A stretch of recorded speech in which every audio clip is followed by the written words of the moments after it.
And we're live. Welcome to Orthodox Christian Theology. And I'm here today with my good friend Catholic Matt. If you've been following my videos for years now, you would know who Catholic Matt is. That's my nickname for him. Matthew Paolantonio, that last name I could never pronounce. It's good for you to be with me this morning, Matt. And thanks for having me, Craig. It has been entirely too long since we've done one of these. I've grown a beard since the last time we had a video. We were arguing about this. I think it was already growing a little bit, but Matson's got married. You'll be having a baby. My baby is born, and you'll hear him probably crying sometimes in the background here as long as he's in the room. In fact, my recent video of Father Caps, like when in the end, I'm talking about like the serious stuff, and he started hearing this baby crying as it's going. So obviously, we have two different opinions. We're going to try to unpack charitably different interpretations of the fathers. Matt has my Google Doc of what I used in my first video, the 15-minute video I did on why Orthodox don't believe Immaculate Conception. So we'll go back and forth from that. And obviously, we'll just pull out of our brains whatever we know on the top of our heads, if it's relevant. I have a feeling that a lot of what we're going to be discussing today will be differences in epistemology. And we'll have to lay our cards out, go, yep, this is something that is a different, there's a different epistemology here, and that creates a difference of opinion that cannot be reconciled without there being concessions epistemically. So if anything else you want to add about that, Matt? No, I think I was thinking about that this morning, how I was hoping to at least just talk about your thesis kind of that you laid out in your own videos about, because it seemed to me that you were arguing why the Immaculate Conception doesn't make sense in view of the early church fathers and what they had to say about the nature of the Virgin Mary. And I wanted to attack that thesis. I didn't necessarily want to go into, did the church fathers hold the exact same opinion as Pope Pius IX? That's another question. That's something, quite frankly, I have not done enough research on. And so that's not where I wanted to focus my attention. Does that make sense? Yeah, and obviously you could go in Catholic Encyclopedia and they say they didn't. They'll say there's fathers that would have rejected this. I've got it pulled up actually here. Came. Yeah, so it's completely unprepared. I think that'd be the best thing to do is let's go through your objections to the first 15 minutes of that video, and we'll just go back and forth on that. So we'll start with objection 1, which is Mary did not experience struggles with the passions. I say that she did. Do we agree with this, that she did experience struggle with the passions, or do you disagree? She definitely struggled with earthly passions, on a natural level that are innocent. And I think you would agree. And there's no Catholic that would not agree, that would not disagree, or that would disagree with that statement. She got hungry. Natural passions, obviously, hunger, thirst. Jesus had those. Mm-hmm. How about propensities towards the other passions? Weeping, doubting, vainglory. How about these things? In our last video on this subject, we did discuss, because you had brought up the fact that a lot of church fathers kind of interpreted the sword that pierced Mary's heart. We read about that in Luke, in the Gospel of Luke with the prophet Simeon. A lot of fathers, not all of them, but a fair amount of them interpreted that sword that pierced Mary's heart as doubts about Jesus's divine mission. I got to be honest, I disagree with that interpretation. And I will acknowledge that a lot of fathers held it. I don't agree with it. And I don't think you can say it was unanimous. I don't think you can say that the opinion was unanimous in the fathers. Common, sure, but not unanimous. All right, well, here's the issue with that interpretation, because obviously if we read the fathers, not everyone says it. However, if we look at St. Basil, letter 260, in paragraph 9, and he's amongst the fathers that give the interpretation that Mary had doubts and about St. Mary's prayer, he says there's no obscurity or variety of interpretation. So even if we could either say he's wrong, which I think we should always avoid when talking about the saints, but we could take it when they're not mentioned, it's simply they're not emphasizing it. So for example, with Matthew 16:18, obviously not every father takes the Roman Catholic interpretation, and not every father takes the Orthodox interpretation. But that wouldn't necessarily mean the ones who don't mention one or the other don't have part of that other view incorporated into the overall view. Would you agree with that? Which, yeah, I guess, I suppose I wouldn't dispute that. But then there's another layer, which comes to, does that rise to the level of concupiscence, of a temptation, or not just a temptation to sin, but a tendency towards sin? And in our last video, I said that was something that we didn't necessarily have to flesh out at the time. I guess if you want to do that now, it's difficult. It's difficult because that's kind of making a judgment on the state of Mary's soul and what she was going through at the time. Honestly, like in how I've always viewed the passage, and how just about every Catholic today would look at the sword that pierces Mary's heart. What is that? It's her sorrow. It's her sorrow of watching her son experience his passion, and her sharing in his passion. And as it is Lent, I think this is appropriate time to bring this up. We Catholics have a beautiful hymn called Stabat Mater Dolorosa. Stood the sorrowful mother, and pondering her grief, the Virgin Mary's grief at watching her son being tortured to death, and identifying with that grief. That is the sword that is piercing her heart. Well, let me ask you that in that note, because I forget. I don't think it came up in my 15-minute video. It came up in my response to Father Capps, which hopefully maybe tomorrow I'll do part 2. But on that note, I said I think the crucial issues that lead to the false Roman Catholic doctrine, the Immaculate Conception, is that they don't understand Maximus and the Christology of the Sixth Ecumenical Council. Now, that's a very big stick to wallop anyone with, obviously.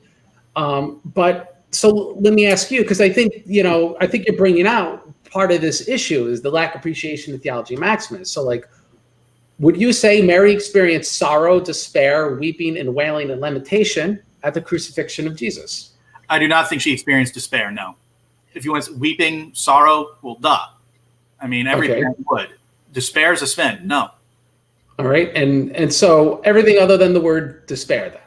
Yeah, she didn't. And as far as I know, the Orthodox still consider Mary to have committed no personal sins throughout her life. So, of course not. And obviously, we would not be saying Mary was despondent, because that's a sin. In fact, we'll get more into this perhaps. We wouldn't even say that any of these passions took hold over her heart.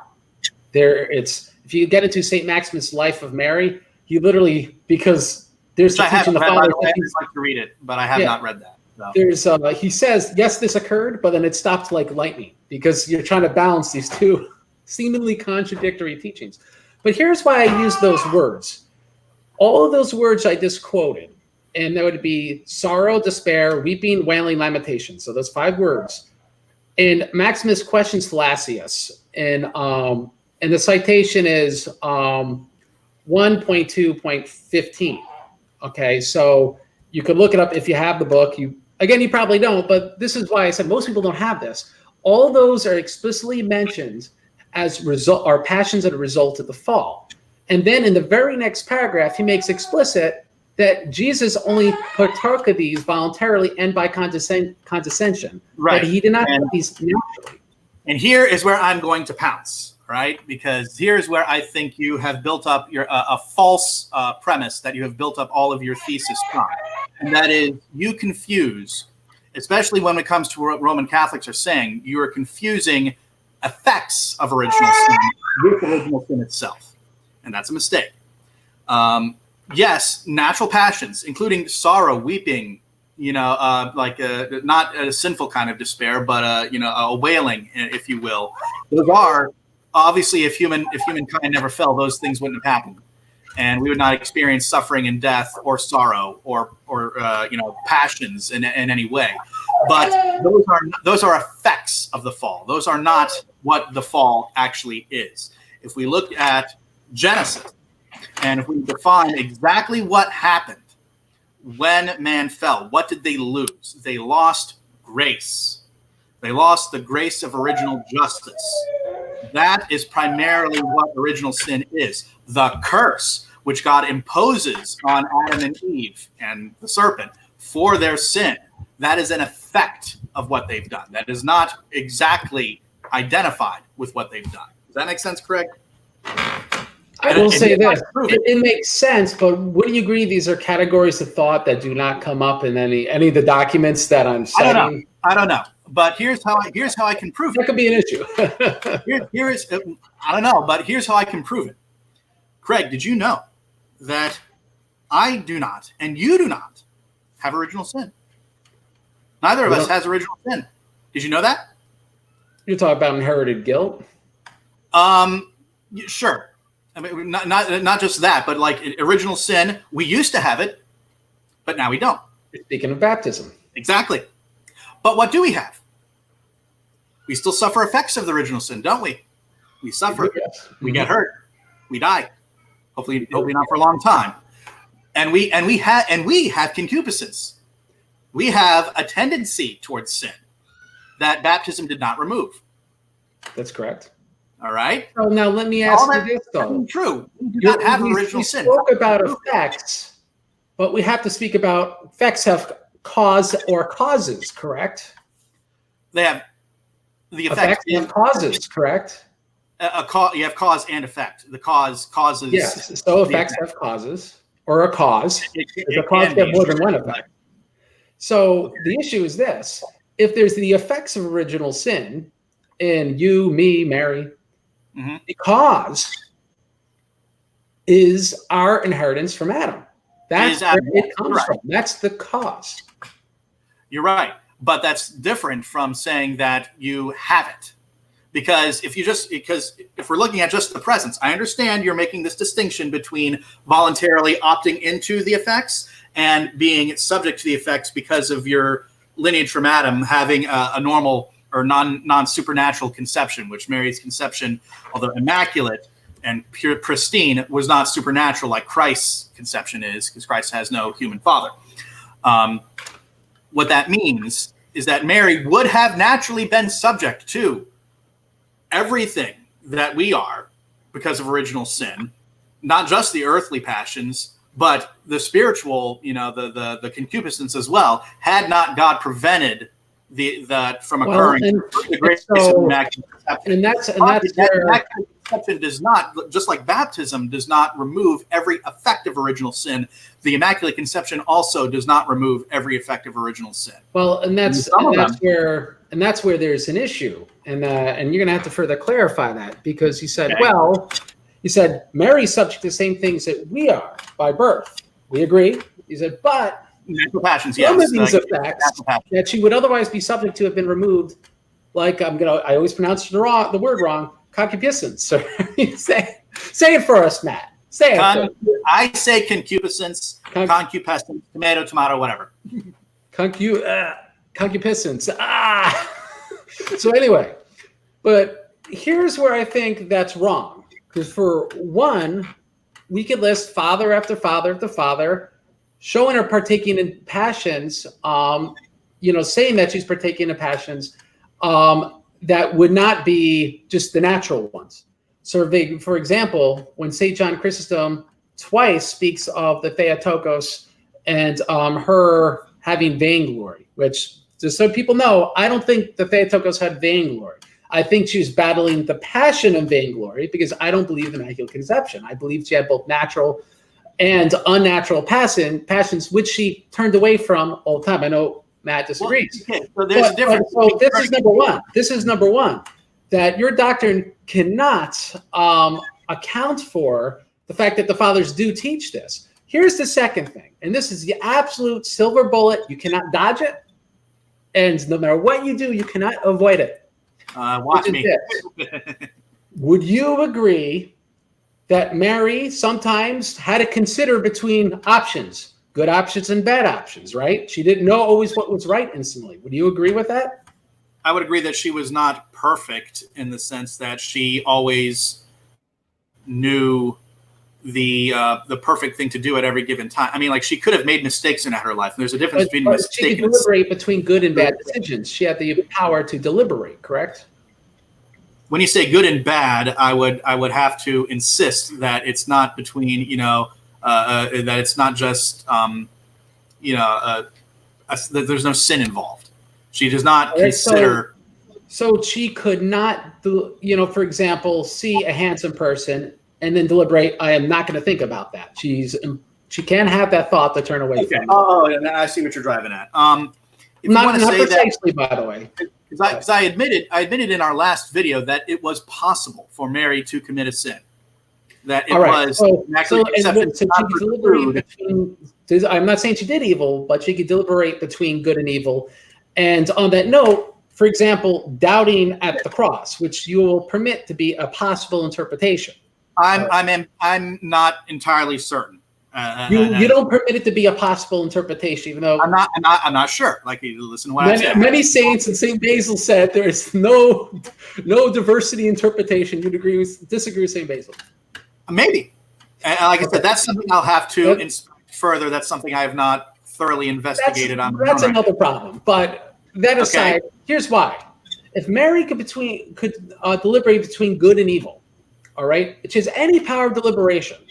If she could, by chance, choose evil, if that is possible, she could be tempted to evil by deliberating between options. That is called gnomic will. This is covered by St. Maximus.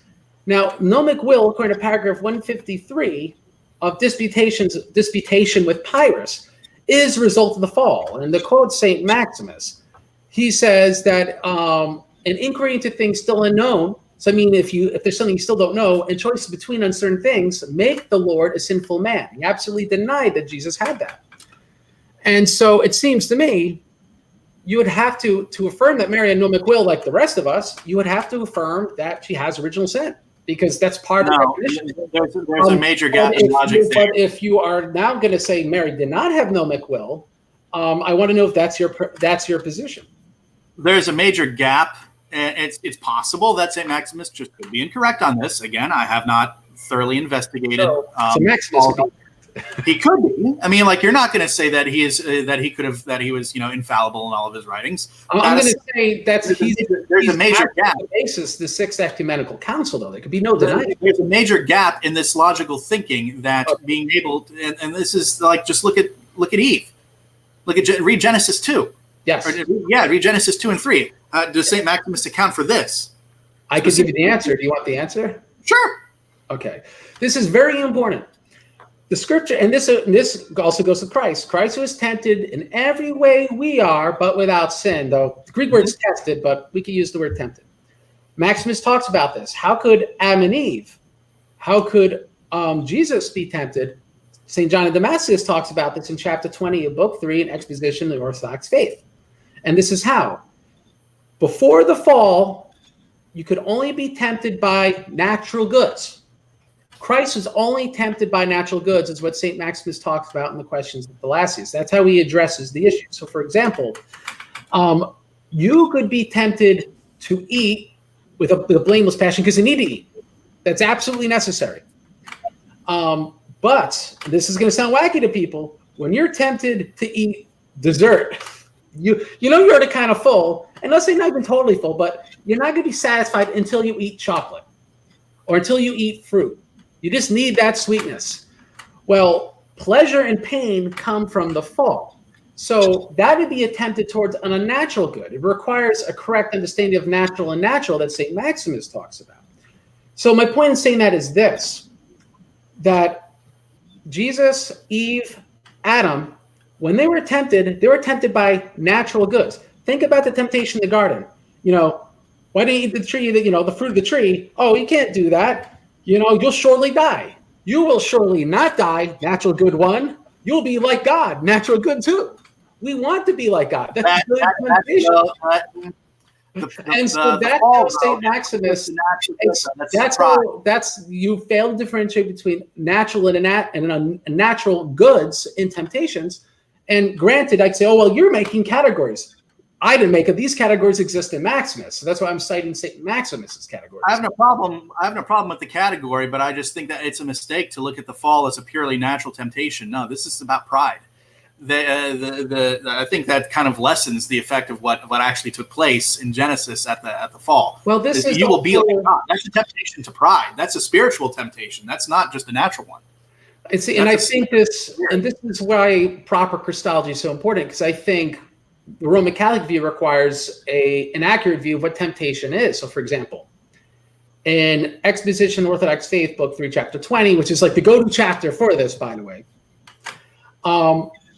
Adam, as well as Jesus, can only be tempted externally, is the word that John Damascus uses. And he says about Jesus, the temptation evaporated like vapor. It cannot work into his inner members because that's a result of the fall. Satan could pose things to Jesus, but only with fallen flesh could those things be eternalized. So you're going to say, well, how could that happen with Adam?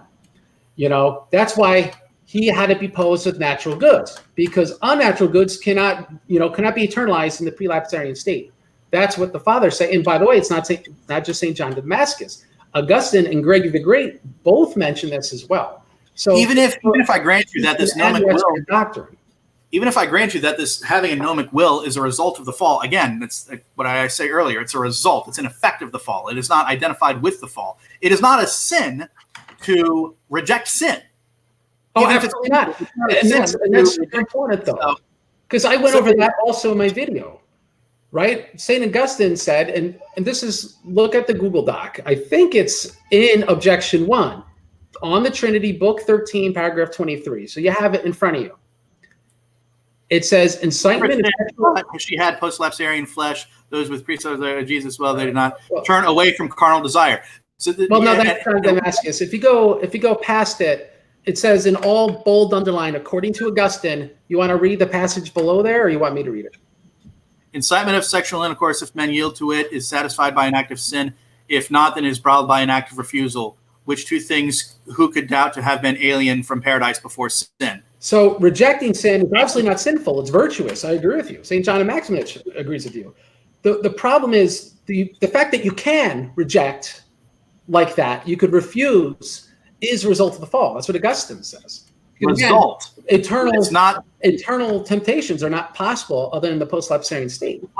In our last video together, and we talked about this also, that there's a qualitative, logical difference between having Jesus being tempted to sin or tested and having Mary being tested, because Jesus is God. He cannot sin. It is logically impossible. Mary, that is not the case. She is a creature. It was logically possible for her to commit a sin, just like it was for Adam and Eve before they fell. So I've already. But why? Why could God in the? But and I agree with you. But why could God in the flesh? Why does God in the flesh? Why is it impossible for God in the flesh not sin? He's a true human nature. He's God.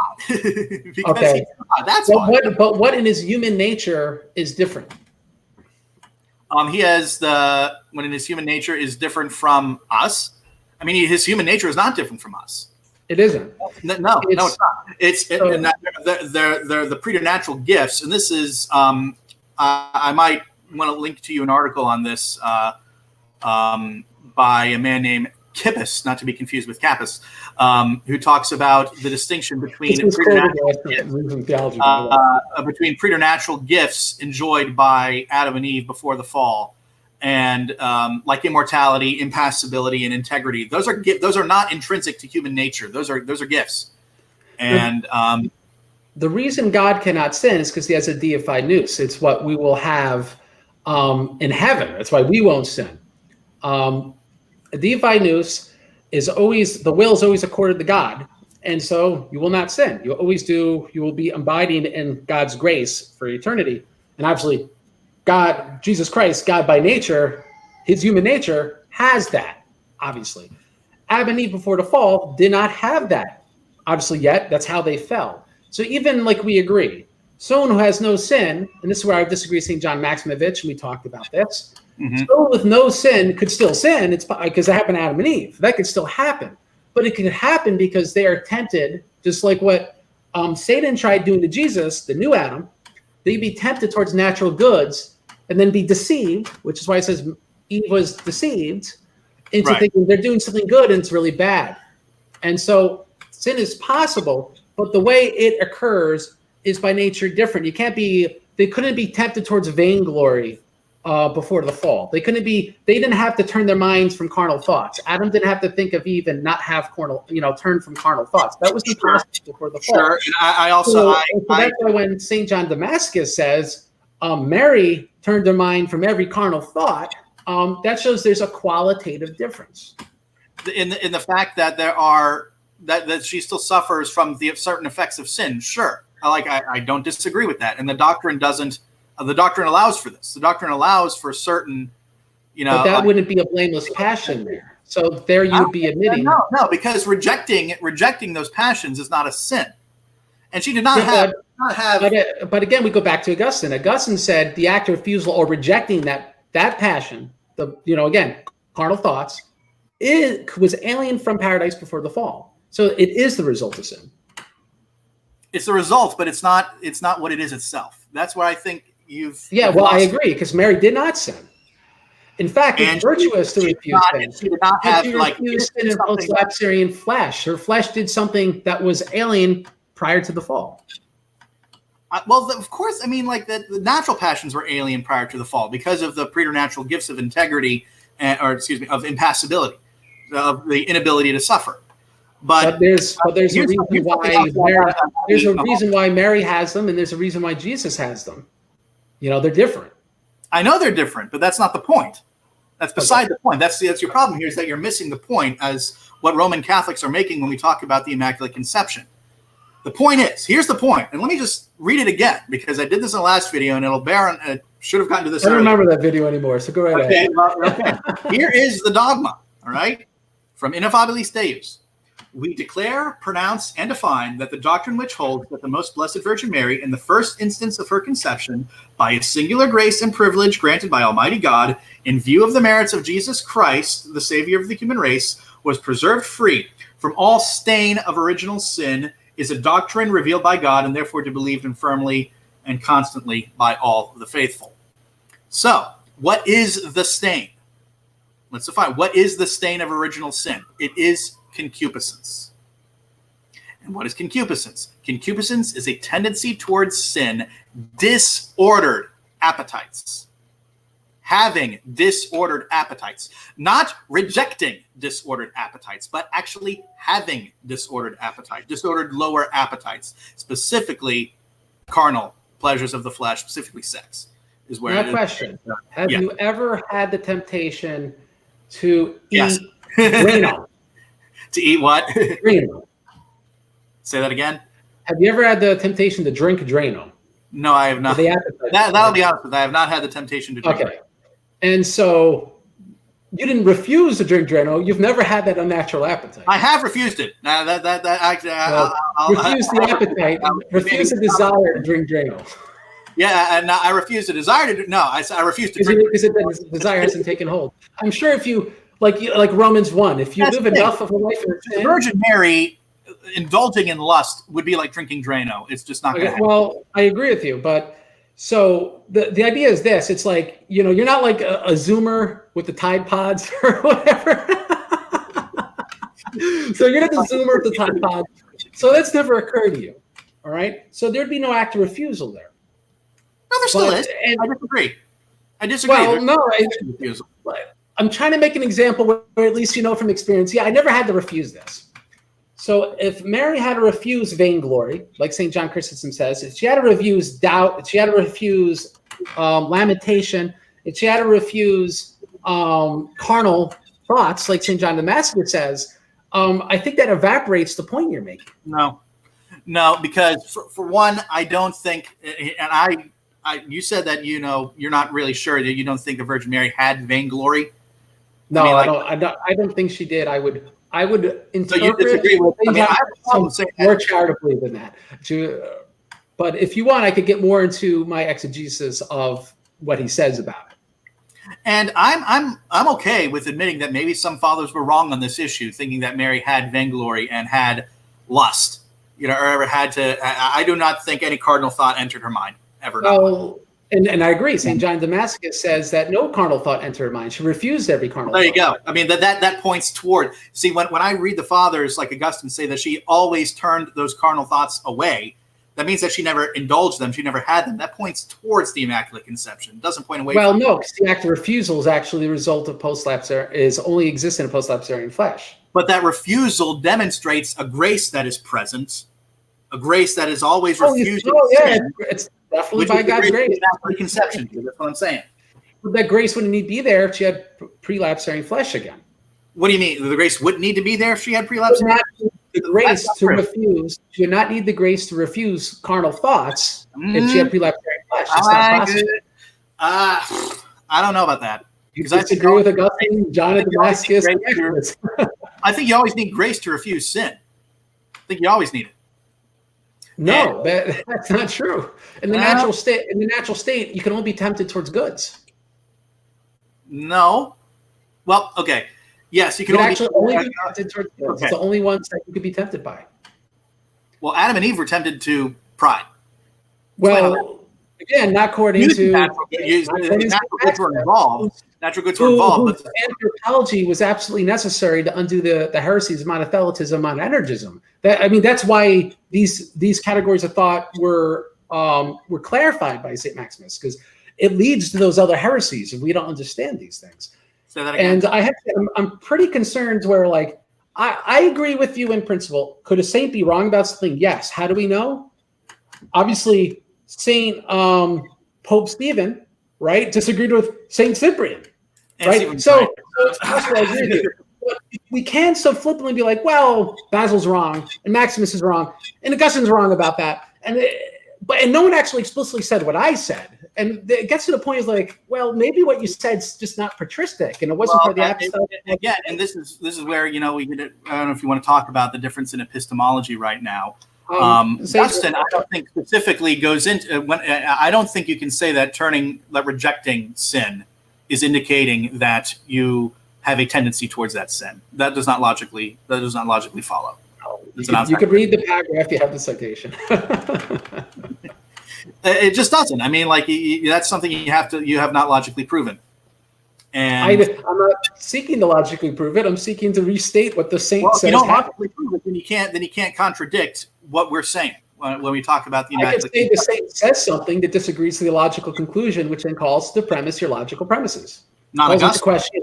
If you want to say, if Mary experienced vainglory, then I think you'd be right that the Immaculate Conception could not be true. I never said she did. I said that apparently I said that she was experiencing the passion and she had to turn from it, and Christ healed her from it, and that's what. And you speak of that passage, St. John Chrysostom in his homilies on Matthew explicitly. He says no judgment occurred, so nothing rose to the point where there was sin. And I would take the interpretation of probably pseudo Maximus, but I take the position of Maximus in the Life of Mary that there was healing like lightning. In order to, again, it retains the teaching that Mary had post-lapsarian flesh, but also she never had carnal thoughts. She turned from them. She never had any wicked thoughts. She never had that is from every passion, Craig. That is the Immaculate Conception. That's entirely what it's about. So if I don't understand where this objection is coming from. Now, again, I don't mind if you call it whatever you do, but then say everything Orthodoxy teaches is correct. I'm completely fine with that, which we haven't had so far. But so, what do you say? Mary had post-lapsarian flesh. Like, what do you mean by that? Do you mean did she suffer every single effect of the fall, that she had concupiscence? If you mean that she had concupiscence, then no. But if you want to say that she experienced natural passions, that's a Latin term, and the importance of meaning. I don't think it's illegitimate, but meaning would she have the propensity towards disorder of all the passions, and she had to turn from them? She did not have disordered appetites. No. Okay, so then you're not saying the same thing. You would say we're saying the same appetites, no. But again, there's a bad implication there. By saying she had disordered appetites, is speaking that she actually actualized them, actually acted upon them, which Orthodoxy does not teach. I understand, and I also understand Roman Catholicism does not teach that concupiscence is a sin that we commit. It is the sin, and here's what point I wanted to get to. It is the sin which dwells within us, as St. Paul talks about in Romans chapter 7. When he says, wretched man that I am, who will deliver me from this body of death? The good I want to do, I don't do, but there's another law at work in my members, law of sin that works against the law in my mind. Mm-hmm. The Virgin Mary did not have the sin which dwelt within her. Well, the Dormition homilies disagree. They speak about her being subject to the law of nature all the time. That she did not have sin dwelling within her. Law of flesh. All holy. She's panegyric. That's not just, but the law of the flesh at war with St. Paul. It's not just he's talking about more than just experiencing natural passions like hunger, thirst, or suffering and death. He's talking about having this tendency to sin that you and I have, that the entire human race has, and Mary would have had not God prevented it through the grace of the Immaculate Conception, which is, I hope this is a point that you fully understand and realize. The Immaculate Conception is entirely a gift of grace. Had not God done what he did in preserving Mary from original sin and the stain of original sin, she would have been absolutely subject to everything, to concupiscence, to vainglory, to lust. She would have been subject to those things. But as it is, she is not, because she's the mother of God. And it was fitting that God said, I'm not going to let my mother have this. It's not going to happen. Now, let me make I'll make 3 points, and I'll say real quick on your last point. One, that's not an issue, whether or not, my mother had original sin or not, because we know Augustine and St. Leo and others specifically said, yes, she did. And Christ got around that because he was born from a virgin without LC. Doesn't your father say Mary had original sin? They said she was born from concupiscence. She said that she inherited from Adam death. They said that she had these passions, which in Acts of Mary had original sin. The term original sin is only from Augustine, pretty much. Right. Which is why. I'm sorry. So the point is, you're saying there's a word that's very popular now, both East and West, other than American Orthodox. In actual Orthodox countries, they have the word original sin. It doesn't bother them. And so we could speak of it, but that term original sin was not relevant to most of the patristics. They didn't use that word. So when we want to understand whether they thought what original sin was, we have to look at other words and other ways of them saying it, like getting something from Adam and whatnot. Right, which is why I defined original sin as primarily a deprivation of grace. That's it. That is, which is why we don't have that. When we were baptized, that removed original sin. It's gone. It's not coming back. Do you reject the teaching of the fathers that Mary was baptized and purified by that baptism? Baptized, but she it wasn't that it didn't supply her with sanctifying grace that she didn't already have. I mean, actually, yes, it did. It did not. I'm not going to say it didn't give her grace, but it did not put her soul from a state of death into a state of life. She was always in a state of life from her very. Do you disagree? Actually, the Virgin Mary was in a state of death. Dead to God. That is a good point, and that's something I think. I'm trying to remember the word. I'll have to look it up because Maximus talks about abiding in Christ. And I could directly address what you're saying if I had that passage, but I don't have it in front of me. The long story short is this. Maximus says, death came because Adam and Eve stopped abiding in God, right? And so, obvious thing, if Mary doubted and needed swift healing, according to Basil, and doubted that Christ being God on the cross, and she needed swift healing like lightning, according to St. Maximus, at least pseudo-Maximus, whoever really wrote it, then she was not always abiding in God. So it fails by your definition. That would be a sin, though. If you go from abiding in God to not abiding in God, that can only happen because of sin. No, that'd just be the experience of origin. Because having concupiscence. Sin requires an actual act of the will, right? Deliberating between good and evil, which is gnomic will, is not sinful. It's the result of the sin. Right. But gnomic will is not abiding in God. That's why I said Christ doesn't have gnomic will because he has a deified nous. So your definition of original sin, therefore, it's wrong. Having gnomic will is incompatible with the beatific vision. If that's what you're talking about, then sure. So it's incompatible with being in heaven, in a sense. Yes, you're right. The Virgin Mary, while she was on earth, was not in heaven. There is a difference there between being on earth and being in heaven, just like having a non-glorified body and a glorified body. There's an obvious difference there. And I don't find that should improve. Well, you mentioned Panagia, which means all holy. All holy.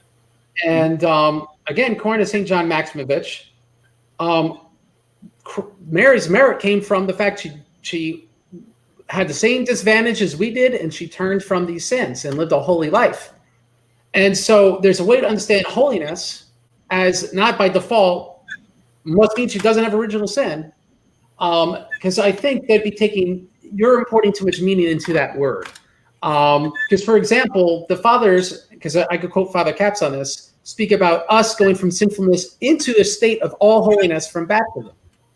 Yeah. And so, again, we have the same results of the fall. So that term all holy does not actually prove any point that you're seeking. Okay, well, answer me this then. Is concupiscence something holy? Of course not. It's a result of original sin. So I guess then there's a difference between the Virgin Mary being all holy and us being all. We do not become as holy. Is it holy to refuse sin? I'm going to ask a question to you. Is it holy to refuse sin? Yes. Well, only result of the fall, so you got a conundrum there. It's a result of it, but I don't claim that Mary's. You got a conundrum. That's all I'm saying. That Mary did all these holy things despite her original sin. That's what I'm saying. That makes her all holy. No, she did all these holy things not having original sin. Because, again, the fathers don't tend to use this term. So already, when we look at what Pope Pius IX is saying and what the dogma is saying, it's using a category that Basil and John Chrysostom haven't used. So it's, in a sense, if you're gonna look at logically and compare the two, it's almost unfair to try to say that because they're using different categories, and you've already. I completely agree with you. Completely agree. And that's actually the problem with Immaculate Conception. It's making these categories of thought that aren't patristic, which leads to that's right. Okay, I understand that gripe. I understand your gripe. That's not what I'm here to discuss. Okay, we'll table that. And if people have more questions on objection 1, let me go back to objection 1 on this thing, because we want to go in some logical order here. 1 second. This control F ain't working like it's supposed to. That objection 1, Mary did not experience struggle of the past. Did she or didn't she? We can leave that to question and answers. We're going to go to the next topic. Mary did not have to die. The saints said she did. Do you have any objection to saying that Mary was subject to death? She had to die. No. All right. So why discuss this issue? We're at 100% in agreement. Okay. Because it's just to be clear that the fact that Mary had to die does not invalidate the dogma. Do you condemn now any Roman Catholic that's ever implied or even explicitly taught that it's possible for Mary not to die? No, I wouldn't do that either. And because, I'll say this though. I mean, the vast majority, and I would even say there's what we could call almost a unanimous consent that Mary did indeed die. But there's also Saint Epiphanius when he's dealing with this odd group of people that worshipped Mary. The Paolantonrians. The Coloridians. Admitted, even in his own writing, that, hey, God could have stopped Mary from dying if he wanted to. And he says, we don't know. So I guess he was at least willing to, and honestly, because he wanted to drop the hammer on these Coloridians. And they were claiming all these things. And apparently, in St. Epiphanius' own research, he couldn't come to the conclusion definitively that Mary experienced death. Let's address this. Of course, that she did. And sure. It came up in a video with Dr. Goff on Reason and Theology, and it was an embarrassing gaffe he made pertaining to Elijah and Enoch and how they're caught up. He said, Scotus said they died right before them being given glorified bodies. So St. Jerome doesn't say that. He explicitly contradicts that. So, for example, we already know the possibility someone living could avoid death, not because they weren't going to die, but God could give them by a miracle a glorified body before they die. Right. So we agree that's a theoretical possibility. But here's the issue, though, I find, is that the fact that Roman Catholics tolerate a view where there's a consensus of fathers saying that she died, other than, I suppose here, Epiphanius that's leaving as an open question, which I think a topic in another video would be earliest Mariology, because a lot of this really didn't get very solidified into the 5th and 6th centuries, by the way. Mm-hmm. So when we go to very early Mariology, all this discussion almost becomes irrelevant. And that'd probably be you could come on that video, but that would probably be a better video to do with Protestant Cal than just between Orthodox and a Roman Catholic. Yeah, and if you want to say that, if you would like to hear a definitive declaration or a binding statement from the Roman Catholic magisterium that we must believe that Mary died, that wouldn't bother me, I guess. I don't know if it's entirely... It should bother you. It doesn't exist. It should bother you. It doesn't exist because the fathers explicitly teach it. It's part of the liturgical life of the church. The church is in communion with the Pope. and Mary had to die. Put it this way: if it could get the Orthodox to rejoin and end their schism, then sure, I will do it. Well, it doesn't work that way because you guys left first. We proved that already in a debate. We can have our own debate if you want. So, all right. So, as long as we're making absurdly, presumptuous statements, then I'm just going to have to get my licks into. So anyway, like we have from Saint Germanus that you had a body just like one of us, and therefore could not escape the event of death that is the common destiny of all human beings. So that is the Orthodox teaching that I'd be seeking to affirm. You say you have no objection. I'd say it just feel a little better if you go, no, 100% affirm it, and anyone that says otherwise is wrong. I would argue that anyone who says otherwise is probably incorrect. I'll give you that. Okay. We can't have epistemic certainty in every single thing, and we have to be respectful. Again, you're Roman Catholic. If your magisterium and your ecumenical councils don't state that in no uncertain terms, that's an issue. And I don't want to go whole side of this. This shows the difference of authority in Orthodoxy and in Roman Catholicism. In Orthodoxy, we quote hymns as their authorities of ecumenical importance. We quote prayers as they're of ecumenical importance. We don't see them as if they have persisted over the ages and they're prayed by all, they are doctrine. And so that doesn't exist. Like I pointed to the Stabat Mater. They have shadows of it, but like the fact, you wouldn't be able to affirm that, would show that you guys don't really hold to that. Well, okay, so here's probably a reason why is that Catholic hymnody these days is so awful. Because your hymns suck. You got a major, in the United States at least, you've got a major, and my background is in music, so believe me, I know. I think we'll get back into that someday. You'll see. But I will point to like the Stabat Mater, which is a poem, obviously, and it's been set to music in many different ways, and that is, I would say that every single word of that of the Stabat Mater is Catholic dogma. Okay. And I don't know if you're familiar with it, Craig, but you should look it up. We'll talk about it after the show because I'm not going to remember that top of my head. I'm very sorry.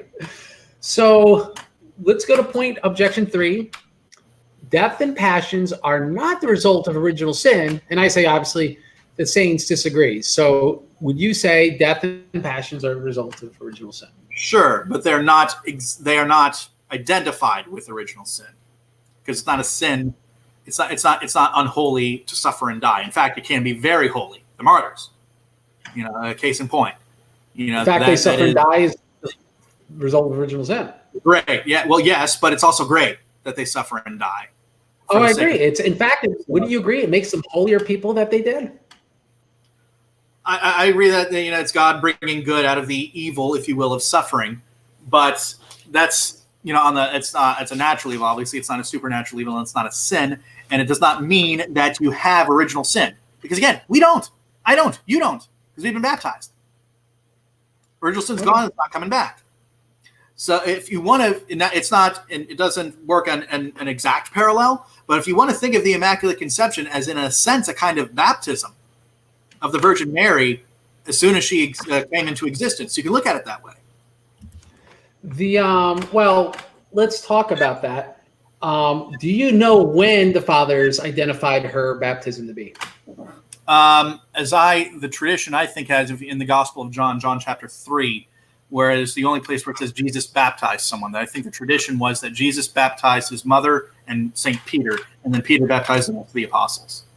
I would be interested in that tradition. Here's all I found, because I don't know everything about the fathers. Come on, we're both just guys that read this stuff. We have other real jobs, which is the incarnation. Saint Leo the Great specifically calls the grace, the Holy Spirit overshadowing during the incarnation, as the same grace that fills the baptismal font. And so I think Augustine also makes mention, and Saint Ephraim, it is Ephraim. And Saint Ephraim also mentioned that. So the baptism pertains to the incarnation. And so it would speak to the pre-purification of Mary was her being overshadowed by the Holy Spirit, preparing her for the incarnation. That's when she was baptized, like a baptism by desire. The angel calls her before the incarnation when he's at the Annunciation, already calls her Atonement. one who has been graced. So that grace is already present. Her soul was already in grace before the. She had grace, but again, she did not have what, to lack of a better term, baptismal grace until that point. That's when it's identified. Okay, without a doctrine that somehow that grace at the incarnation was credited to her before it occurred. Sure. And I'm not going to, when I say that you can think of the Immaculate Conception as a kind of baptism, I'm not making an exact one-to-one parallel, because baptism removes original sin, whereas Mary never had it. So, but you can look at it in the sense that it is something that precluded original sin, but not all the effects of it. Just like baptism removes original sin, but it does not remove all the effects of original sin. That's my point. I'm going to look up the quote from St. Ephraim. And because the question would be, what did Mary's baptism accomplish according to you? I would actually probably look at it in the same way, in the same aspect as how Jesus was baptized. He did it to fulfill all righteousness, not because we need it. And of course, St. John the Baptist is like, look, I need to be baptized by you. But he did it anyway. And so, St. Ephraim from the Syrian says in hymn 11, "O child that gave your mother a second birth from the waters." I mean, we would agree Christ did not get second birth. We believe that by him going through that rite, he actually cleansed the waters. He made water, which is a symbol of chaos in the scriptures, capable of giving us new life and new birth. But that's not what the saints say happened to Mary. It says that she had second birth from the waters, not that she graced the waters. Okay, so if you're looking at it in a strict kind of the way that we undergo our second birth through baptism, then you're saying that she was not in a state of grace prior to either the incarnation or prior to her baptism. She had grace, doesn't mean she had baptismal grace. So then you're saying that she was okay. Then are you saying then that he says she has grace added? You say grace cannot be added? Is that your argument? No, it's not that grace can't be added. It's just that you're full of grace. You're full of more grace. Is that a logical contradiction? Sure. I don't dispute that at all. What I will dispute is if you're saying that Mary's baptism, whenever it occurred, if you're going to look at it as, the incarnation, did that bring her from a state of death to life? You mean spiritual death to spiritual life? Death to spiritual life. Did the incarnation bring her from a state of spiritual death to spiritual life? That's a profound question, and I'll give part of an answer, but it really would require me doing a lot of detail in Augustine's Against Julianus, book 3, because he goes into a lot of detail, because the Pelagians talk about this when it comes to infants. Right? They don't have personal sins. So you baptize them and they could still die too. So what's going on here? And so the same would be true of Mary, that, she never sinned. So she would be in like that same state as an infant, but she has original sin. So she could still naturally die. Someone could have murdered her. In fact, St. John Chrysostom says that if the angel didn't announce in advance that she would be impregnated by the Holy Spirit, she conceived by the Holy Spirit, that she might have strangled or stabbed herself.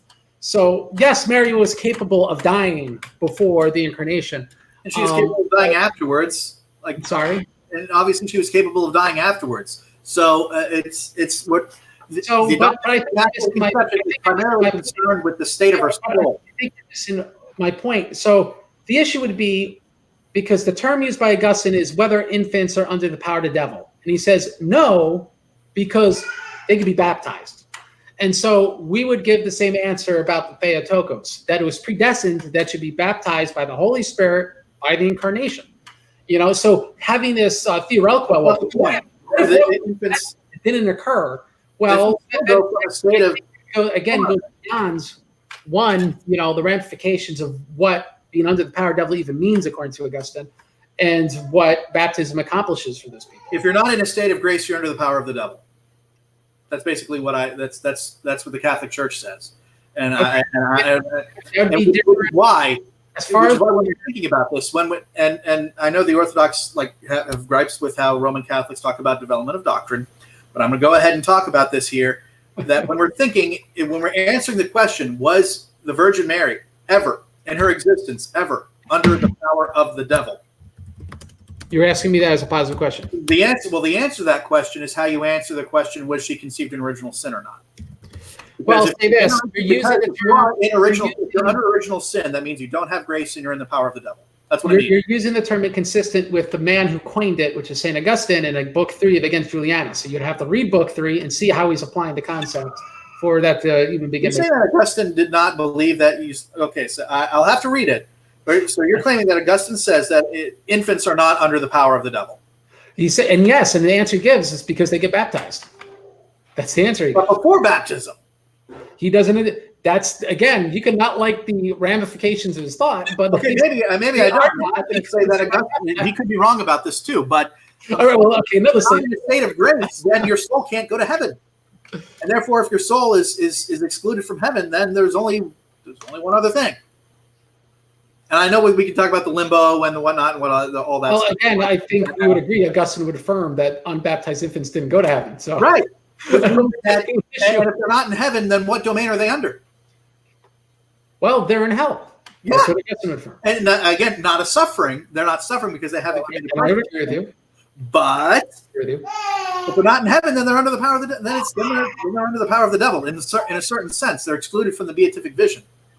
All right. Well, I agree with this. If Mary, the historical Mary, wasn't the historical Mary and did not do and experience the historical miracle Mary did, then yes, that could have happened. But that's completely ridiculous. So we don't have to. Well, I mean, why is it? Hold on. Why is it ridiculous to think that the Virgin Mary was never under the power of the devil? I'll give the answer Augustine gave. She was baptized. That's the answer. She is at enmity with the devil. She sure Her entire existence, she is at enmity with the devil. You know why? Because she turns from every carnal thought. Because she turned from every carnal thought because she had the grace of the Immaculate Conception. I can do it too, Craig. I can make these. We're having. I don't think people are used to our style, so it's good that we're having fun with this. Of course. And just so the viewers know, we're doing remember when we went to that Brazilian restaurant? I feel sorry for the wives. Yep. It was the same bullcrap. It just wasn't taped. Yep. Okay, so logically, this is the answer to the question. Is like if, and according to Roman Catholic categories, do you at least agree that under our system of thought and how we categorize things, and I know you don't like it, but would you at least agree that how we're categorizing things, if we're answering the question, original sin means deprivation of grace, was Mary, and deprivation of grace means you're under the power of the devil. Was the Virgin Mary ever in this state of a deprivation of grace and under the power of the devil? Our answer is no. All right. If I grant the presuppositions that certain definitions used there are true and certain premises are true, then yeah, that would make sense. There you go. That's all I'm really here to bring out. And if the Church Fathers that may not be operating under those same parameters, maybe not, maybe some of them are. Again, I haven't thoroughly investigated. Shouldn't our goal to be to operate under the parameters, the apostles and those who've been given the deposit of faith after them? Yeah, it's not a bad idea to do that. All right, we agree. But that doesn't mean that I guess we're locked into always doing that all the time, because those are think about it, those are pretty profound questions. You admitted that's a profound question. It's a question that's worth thinking about, and it's also a question that's worth answering. And so we gave an answer. Could we get an absolutely true answer, though, that does not have the consensus of the church? That does not, well, yeah, we have the Pope, according to you. All right, but we don't believe that. That's the issue. You can. There you go. In our epistemological system, yes, we can give a definitive answer to that question. And 2.5 years ago, when we did our first video on this, I asked you, I know the Orthodox don't like to categorize things in this way, but if someone did, and as I understand it, I think there are some Eastern Orthodox out there that would agree that Mary was always in a state of theosis, and that she was never subject to the power of the devil. Is that a heresy? Are you excommunicated? I actually would say we got to be careful of the word theosis in that. Like, would we say she was increasing in sanctification, which really is what theosis is loosely? Then yes, but she did not have a deified nous yet. Okay. Find that for me. Like the deified nousia, because I think there's a corollary to that in the Catholics. We talk about the beatific vision, the perfect. We see God. Like when Paul St. John, the letter of John. Like we will see Him face to face. Is that what you're talking about? Again, the deified nous would be this gets again beyond me. So I'm going to go by like what I've been taught, right? I'm still reading Maximus. I've only read 4 books from him. If you include Life of Mary, the human body, right? We're body, and we're mind, and we're nous. And so the nous is like the direction of the mind and it accords with the spirit. And so until, I'm sorry, well, the soul, man is spirit, soul, and body, as far as I'm aware. That's how I've been taught, and I know there's actually some people that disagree with that, because I know Mike Lofton. Yeah, I've been body and soul. You know, spirit and soul. So again, it's going slightly beyond me, but the nous would be, for example, when, let's say, someone's trying to do the Jesus prayer, and they want an internalized prayer. They need that prayer they need to be praying the nous. And so it's like a higher intellect. It's beyond just like your regular way of thinking. To us peons, we're never going to have that. Supernatural, supernatural, elevated. So we can experience, so you're saying that human beings can experience on earth this divinized or theosified nous. Right? That's when you see the uncreated light. You know, so like when St. Gregory Palamas sees uncreated light.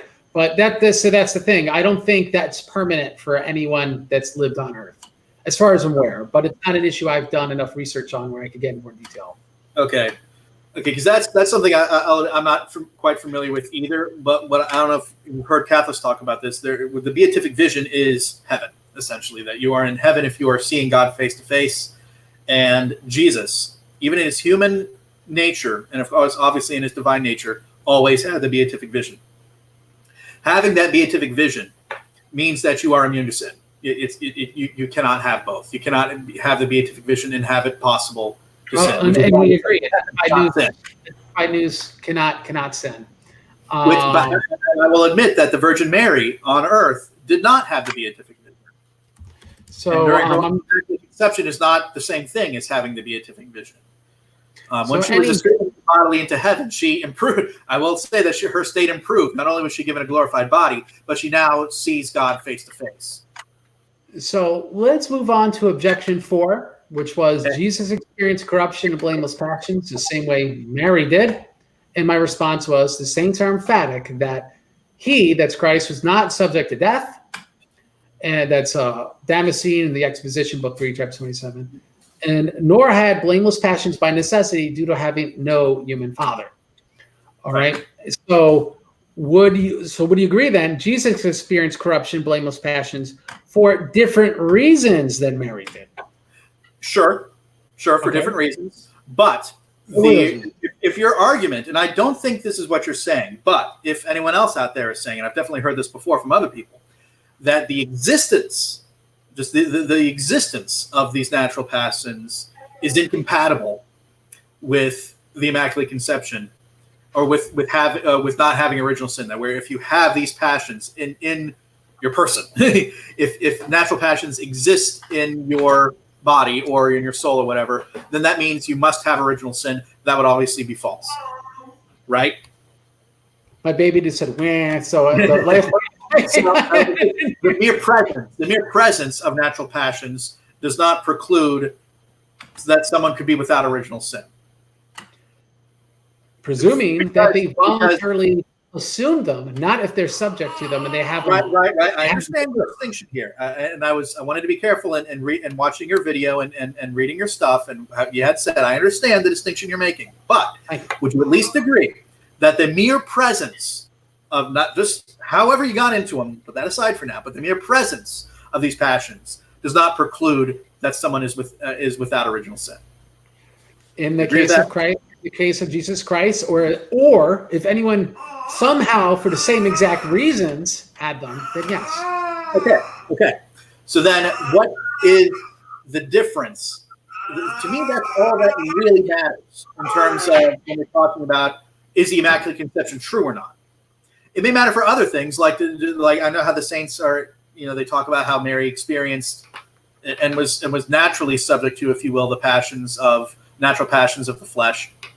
Sure.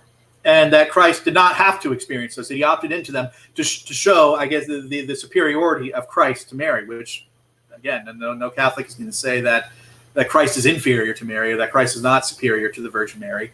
Of course he is. He's God and Mary is a creature. So if that's the point you're trying to emphasize, absolutely fine.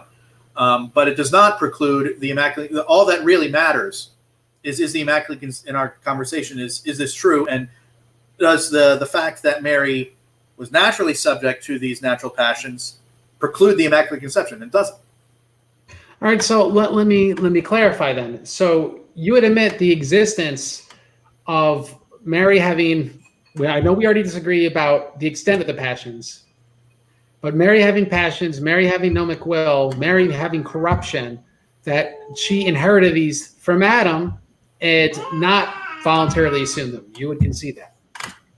By corruption, I don't. Yeah, I hope you don't mean like it couldn't mean concupiscence or a tendency to sin. If you mean corruption, her naturally corruption meaning her body will biodegrade, which will age. Sure, yeah. Okay. Well, there's a lot of agreement there, but then I don't see. That sounds to me that what you're saying is, all right, being that there weren't voluntary assumed, you had them by default, and they're result original sin. It sounds like your doctrine is the Immaculate Conception removed some effects of original sin and not others, and she really by nature did have it, which is why she had any left over. Yeah, by nature, she would have been subject to it had the Immaculate Conception obviously is a supernatural grace on top of. But you're still subject to. But you just said you're still subject to natural passions and to corruption. Right. So then you would see there were effects of original sin that she was not cleansed of. Yes, sure. Okay. I agree with that. It's not about the effects. See, it's some of the effects, like concupiscence, like you said, yes, it removes. Really, the biggest one is concupiscence. I mean, again, that's a huge concession. If Roman Catholics then could work up the gumption that yes, that she had gnomic will, and yes, she. Someone else, if carnal thoughts. She had all the same propensities that she did not refuse them, and the fact that she had to refuse them result in the fall, then we're in 100% agreement. Well, I want to, if another Catholic out there who's more learned than me thinks I'm in error, I'll obviously I'll take that what they say into account, and I could be wrong in how I'm formulating this, but from what I understand, from the dogma that I see here from St. Pius, I think he's Blessed Pius IX, and from what the Catholic Encyclopedia says. The disordered appetite passions are excluded by the Immaculate Conception, but the natural ones aren't. And you agree that, at least again, we're looking for that common ground, that the natural passions are not voluntarily assumed, but they're actually inherited from Adam. Yes, I do believe so. Yes. Okay. No objection. Yeah. So we'll move forward. And if I'm wrong on that, someone can correct me. And that's just from what I understand, the best as I understand the dogma of the Immaculate Conception. I think the answer to that question is yes. And so objection 5, we might be able to dispense with this pretty quickly, and then we'll take audience questions. Mary voluntarily experienced death and passion somehow, and you say no, she got them from Adam. Yeah, I mean, maybe Mary could have asked to not experience it. I don't think she would, though, because I think she understands the value of her own suffering. I think she. Well, I don't know. It's going to ask one way or the other. When she's born, there's no eternal preexistence of souls, So right. But for example, after Christ died and rose again, do you think that Mary became aware of her role? Her salvific role in the church. I think she was aware, of course, like the whole awful Mary, did you know thing. Yes, she did know. The angel told her. And, but I don't know if she was entirely aware of the extent of everything, of all the effects that she has. Mary would have been aware of whatever was prophesied because she was in the temple and she knew the Old Testament better than anyone, according to St. Gregory Palamas. And he argues that she was expecting the angel to come. It actually kind of explains the whole passage. I've heard that, like her family and St. Anne and St. Joachim, they'd been praying for, the Messiah to come, going back generation after generation. That's why she was asking, how could it be? Because I know not a man. She's wanting to say, is this a false angel? Is he going to try to deceive me like he deceived Eve and try to make me do something carnal? Because what was Mary looking forward to? A natural good, right? The coming of the Savior that's prophesied. A virgin shall give birth, Isaiah 7:14. So Mary is full aware of that, and that's the teaching of the saints.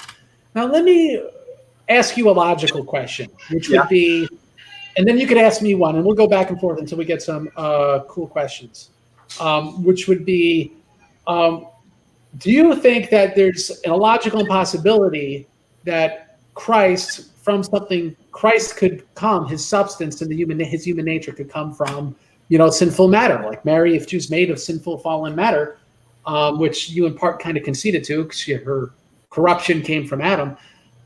Is that a problem according to you, or no? That doesn't define. I don't think so, and I know it is. I mean, like when we talk about the importance of Mary's salvific role is key, and when we talk about the incarnation, because if it weren't for Mary, there's no incarnation. And of course, God could have done something. Whatever. That's not the point. God's plan was that He used Mary so that Jesus could suffer and die on the cross for our salvation. Without Mary, that doesn't happen. I agree. And like, for example, the bread and wine is obviously made from fallen matter. Regular fallen bread, regular fallen wine, all creation groans for the coming of Christ, including the bread and wine. Everything that's created. Yeah. And Christ makes that his flesh and blood, and it's according to his human and divine nature. It's body, blood, soul, and divinity.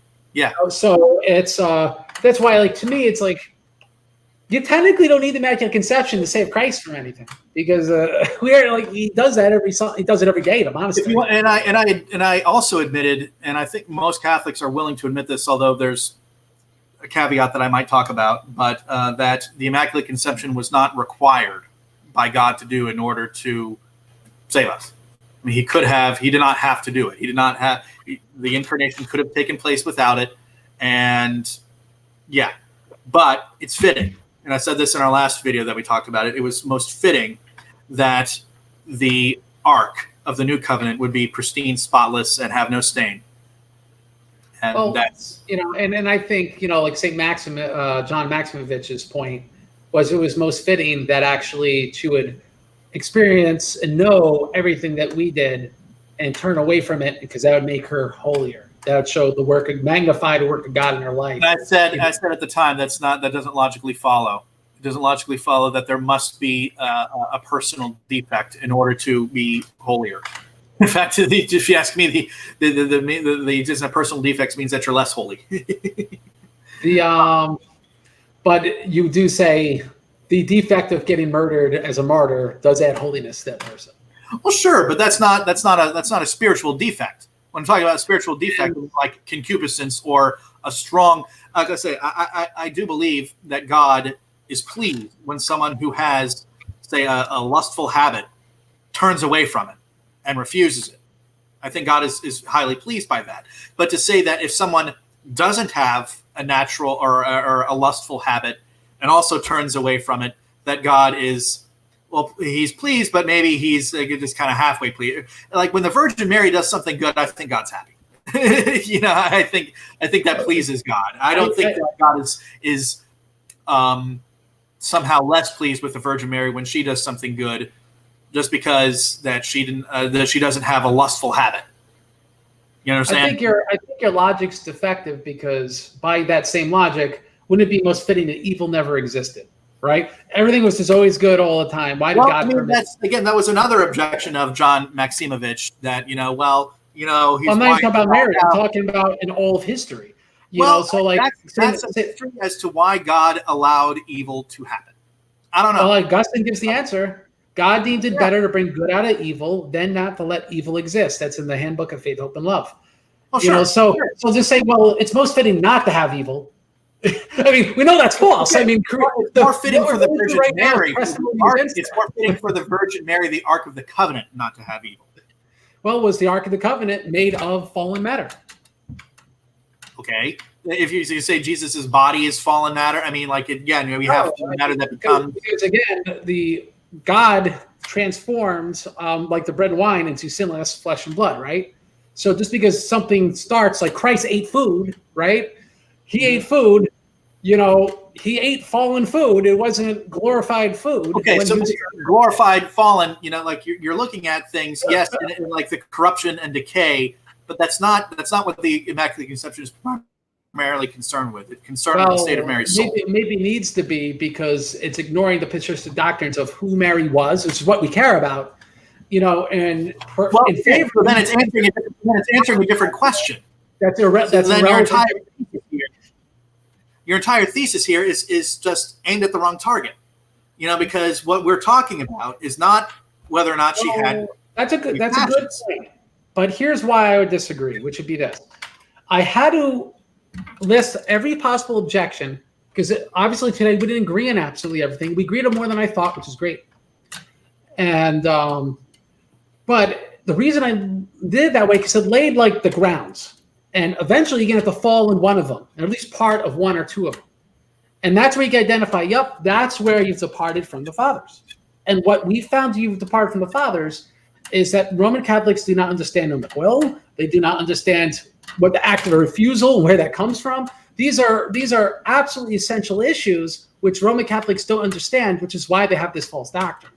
Well, it's a true doctrine because those things, as you explain them to me, they don't violate the logic of the dogma. They don't. That's not true because you did not affirm them earlier, and you would have affirmed them if that were the case. Okay. So again, if you want to rewind here, Nomen Will means that you can discern good from evil and reject evil, right? Is that what we're talking about? Repeat that. I got distracted by Frank Dunleavy, who, if you could answer that in question form, I could answer more detail. Please repeat that. Yeah. So what I'm talking about here is that if we can discern, so Nomen Will is what you explained it to me. It's not the first time I've heard the term, but I'm less familiar with it. Yeah, it's that you can discern what the good is and what the evil is and reject the evil. Yeah. Right. Or you could choose evil. Or you could choose evil. Right.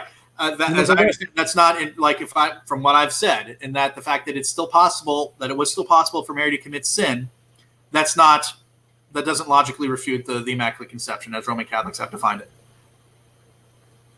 So you will then accept that she had that, but you do not accept that she had active refusal of carnal thoughts, because active refusal wasn't she refused possible. Carnal thoughts. That means she didn't have them, right?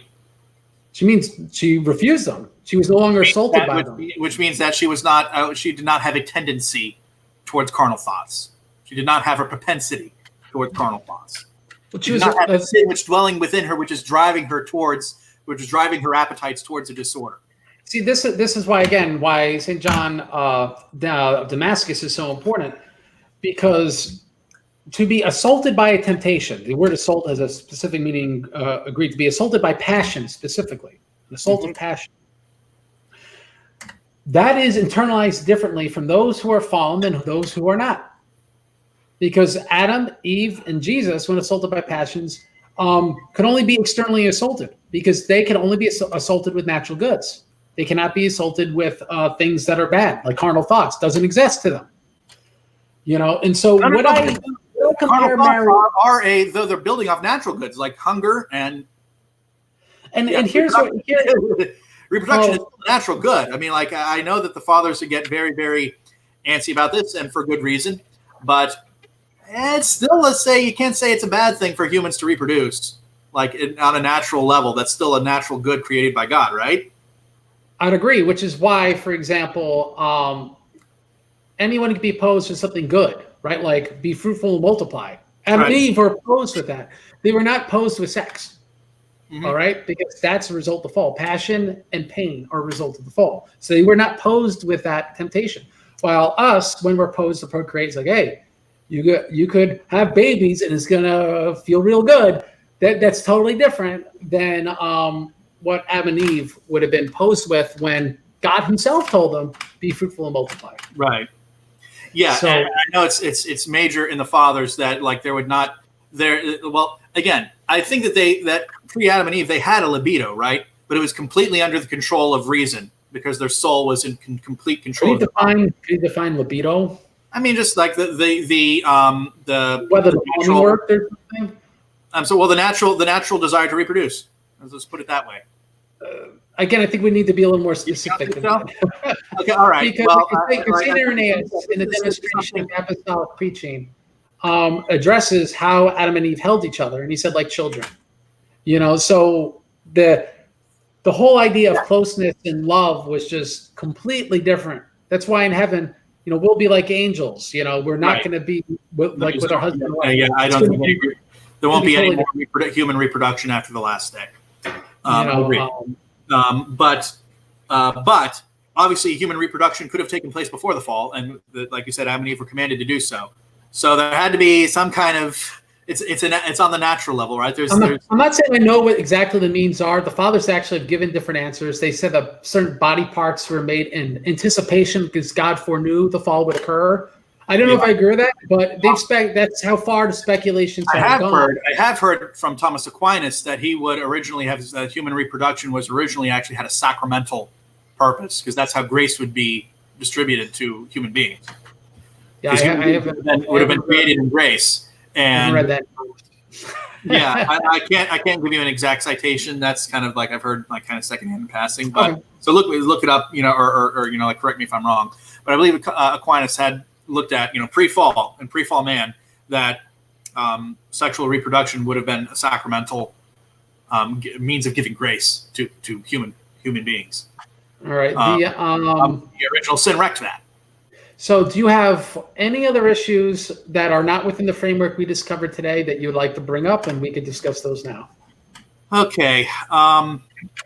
This was when I watched your 15-minute video and you invited me to talk about it. That's kind of primarily what I was interested in doing, was answering your thesis. And like I said, we did come to, I think, a lot of agreement. Yes, Mary did inherit certain effects of the fall from Adam. I think I'm willing to say that. Obviously not the disordered appetites that I'd reject, and I will affirm that her soul was always in a state of grace. It was always in a state of, yeah. I do want to say this, for example. This might be I'll use heroin. Heroin's an addictive drug. I've never done heroin. I have zero desire to do heroin. Good. But good. The ability to become addicted to heroin exists in me, because I'm fallen. And so we have to see if Mary... because you're still having... So let's be precise here. Not because you have original sin, because you don't. Again, you've been baptized. It's because you still have effects of original sin that linger from Adam. Yes. Yes. And so... And we would agree that heroin addiction is not a natural passion. I think when we said it earlier, I think that Mary indulging in lust would be like us drinking drink. So that's my point. Mary's like me with heroin right now. There's zero indulging. I know it exists out there. There's zero thought in my mind of wanting to do it. Right. So it's like she always had to reject it, but for her, I think it was pretty easy. And so and I agree with you. So I think what we don't want to take away from it is this, though I think St. John Chrysostom would probably go more towards this, but more fathers go in this latter direction, which would be this.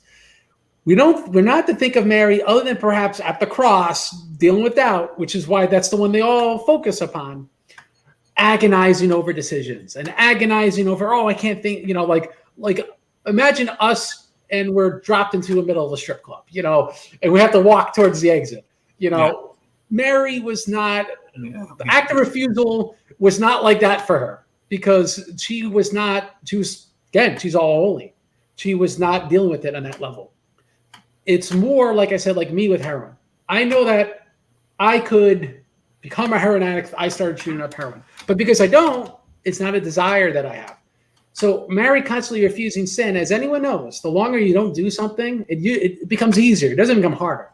Mm-hmm. It's ironic, right? Like the longer you don't eat, even actually becomes easier not to eat until like you reach this crazy point where it's like your body's... The more you're habituated in sin, the harder it is to break it. Exactly. Mm-hmm. So when I'm saying the Orthodox doctrine, I do not want to be confused as like Mary is always teetering on sin. It's the exact opposite. Mm-hmm. It's the exact opposite. Yeah. So, all right. So any other comments? Yeah, I mean, and I just think that points to what we're talking about when we proclaim the Immaculate Conception as a dogma. That's kind of what we mean.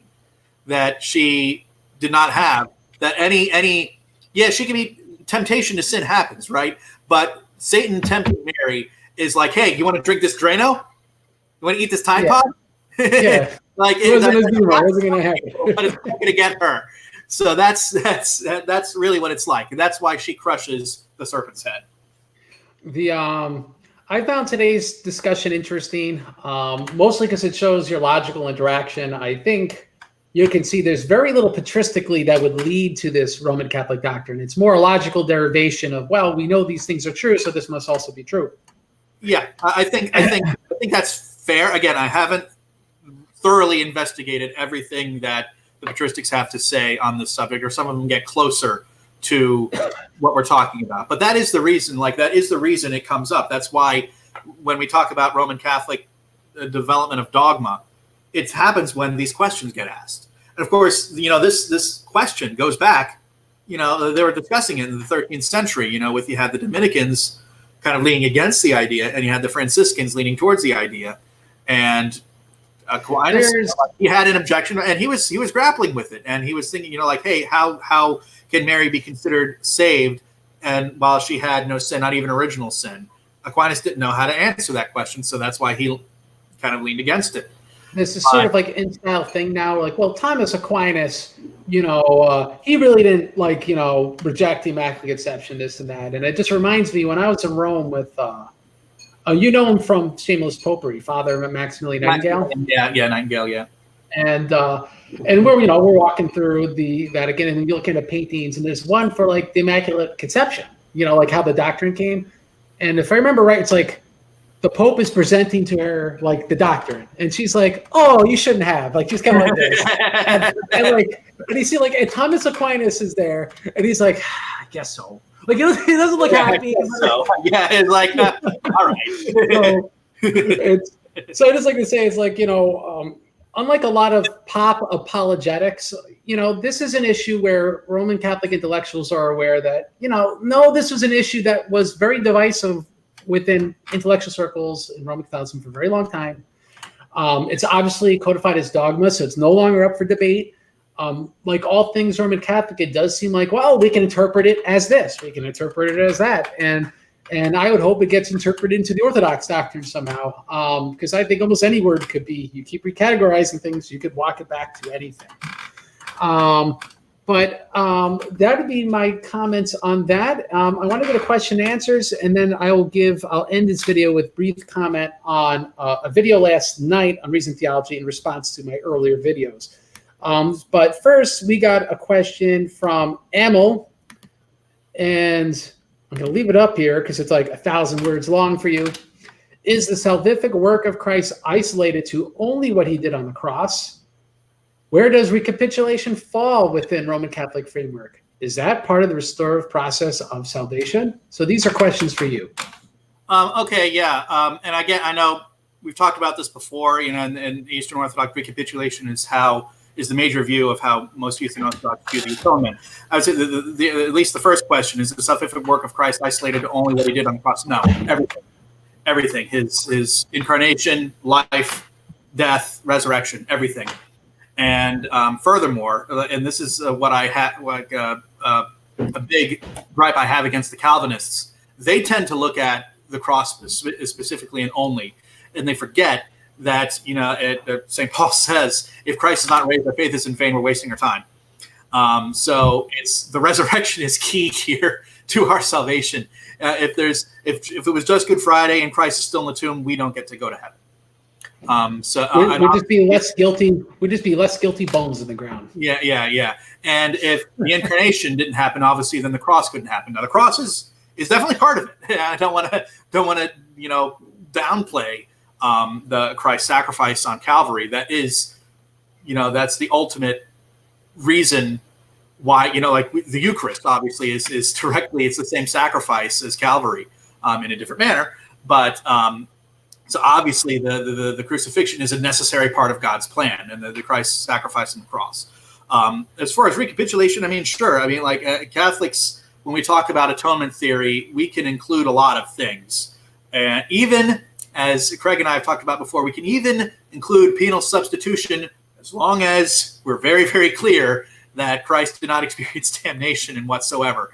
So even look at that aspect of the atonement as well as satisfaction. St. Anselm talking about it in Credeo Somo, and obviously Aquinas fleshing it out too. And recapitulation also, obviously, Christ went through the stages of humanity, incarnation, infant, childhood, adulthood. And, Irenaeus talks, because it's important to Irenaeus, he talks about, how he reached elder status and, the whole age question. I'm not going to get into that right now. In my opinion, has not changed on that. Yeah. That's exactly the same. Yeah. So is that part of the restorative process of salvation? Yeah, sure. It's part of the process. I don't see why it wouldn't be. Is it the entirety?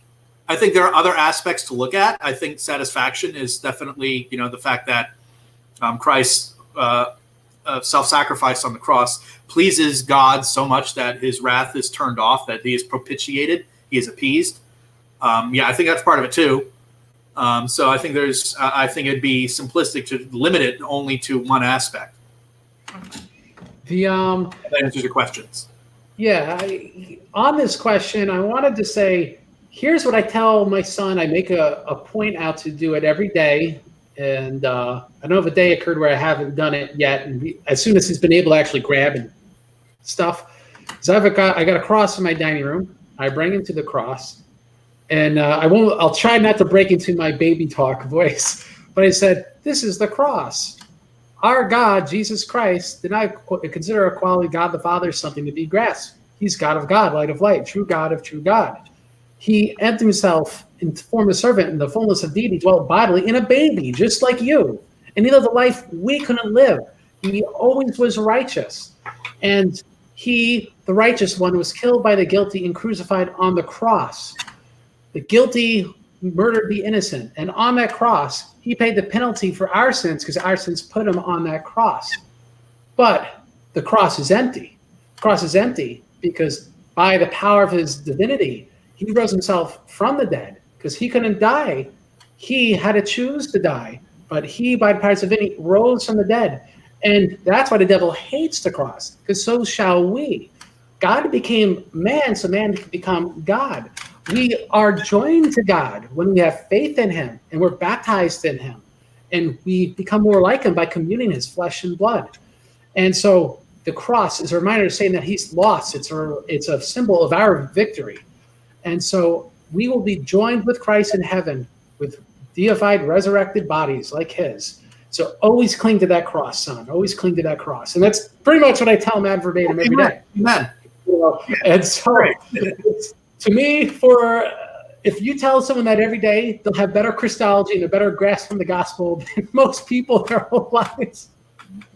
So I figured I'll just start with this every single day. And so he knows that's what that cross means. And it's interesting because after Pascha, the Orthodox remove the crucified Christ from the cross, or they just turn it around. And it's to show, Christ is risen from the dead. So in the Roman Catholic, we've had issues with people trying to remove the crucifix. We're trying to remove the corpus from the cross.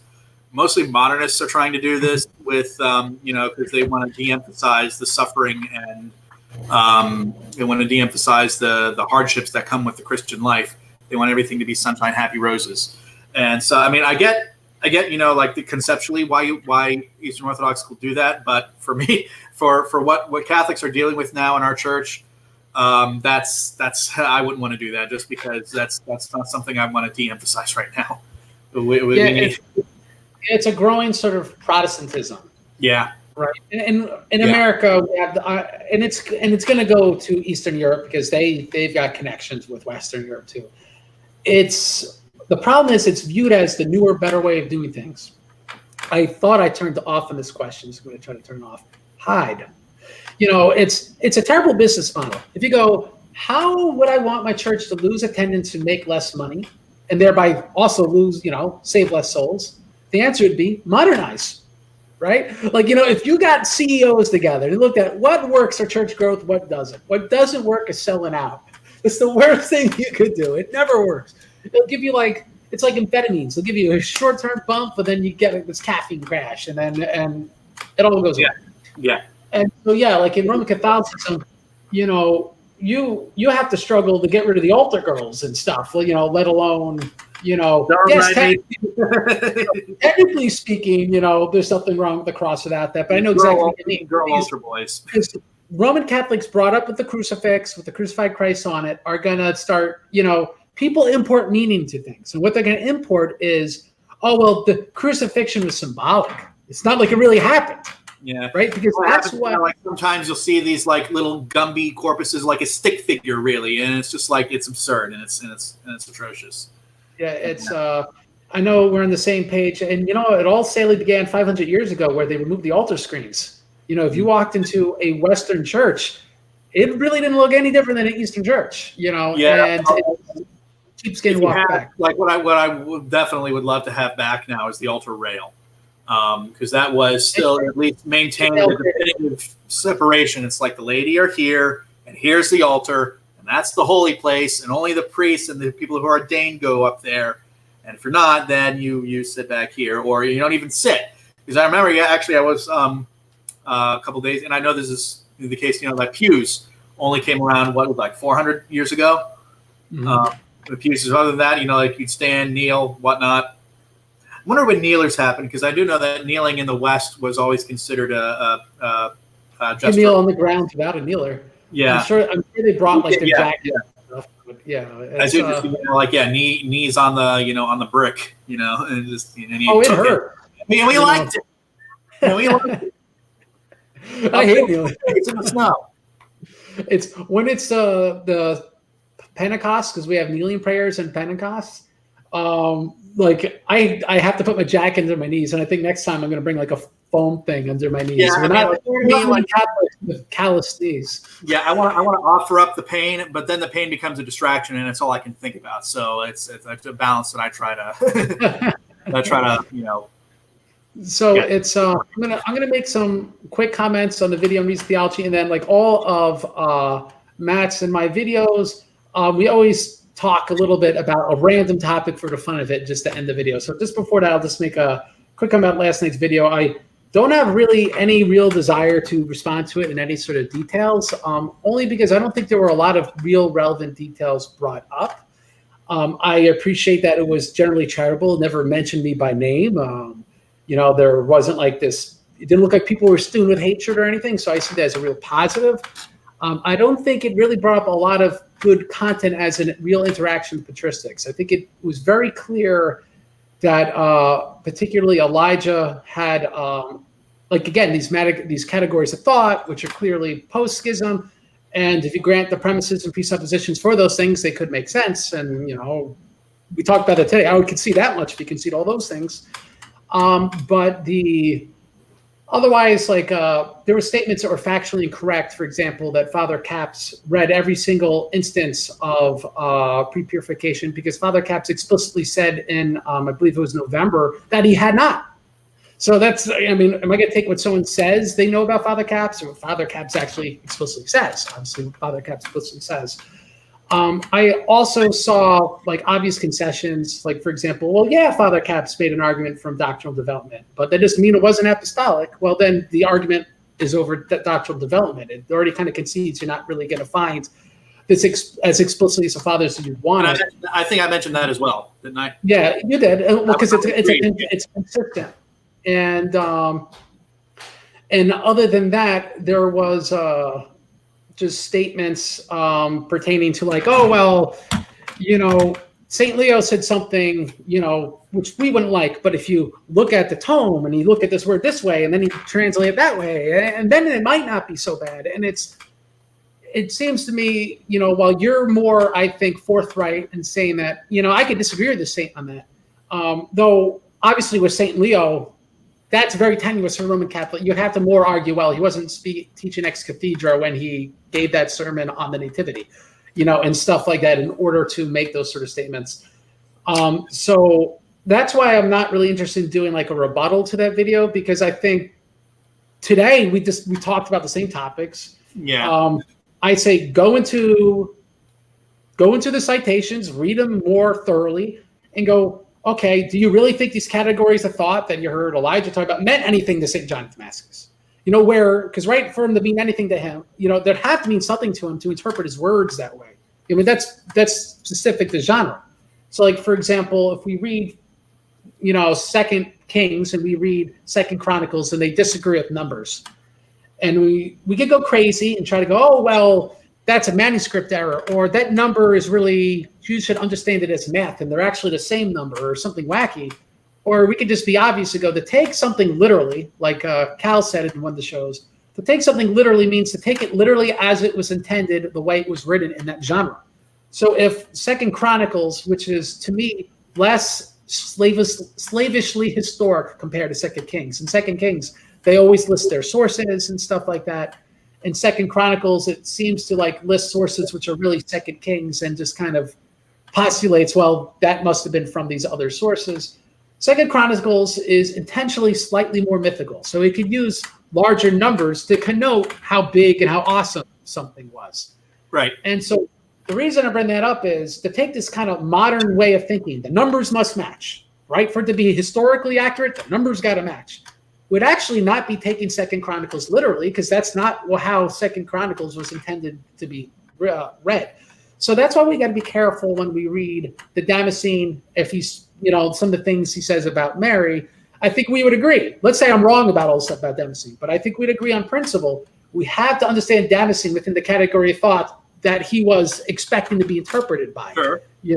So, like Damascene is not like to be interpreted in allegory. You know what I mean? It's not like there's hidden shades of meaning in Damascene. It's not like the scriptures in that sense. So, and then to compare the two, like if we acknowledge, or if I acknowledge that St. John Damascene is using different categories than Pius IX is when we talk about the Immaculate Conception, then to just say, well, St. John Damascene said this, therefore Pius IX is wrong and the Immaculate Conception is wrong. That's not going to work. You've got to, and that's a really good point. If you're going to say, well, we got certain presuppositions and certain premises that logically follow from those presuppositions. For us to say you're wrong, we have to say we don't share that presupposition, one, or two, that premise is something we don't agree with because we think that premise should be this. Right, and you'd have to explain. You'd have to go through. Okay, what is he actually saying? What does he mean when if he's saying that Mary experienced passion? Well, if he means that Mary had disordered appetites, if that's what he means, then yes, that'd be incompatible with the Immaculate Conception. But if all he means is that Mary suffered and died, then it would not be incompatible with the Immaculate. That doesn't mean that St. John Damascene had exactly in his head what Pius IX is talking about. Oh, and obviously Father Capps, for example, wouldn't affirm that either, right? Because he understands it's a doctrinal development. They need to connect all those dots. And and I'm not saying and I'm not trying to prove that they did. I'm not here to prove that they did. So we addressed that. So our final thing, let's talk coronavirus, because this might be the last time we talk to one another. Right. Yeah. And I didn't see. I saw that you had a video on coronavirus in the Eucharist. I didn't watch it yet, but because I'll tell you what's happening now, and this is so.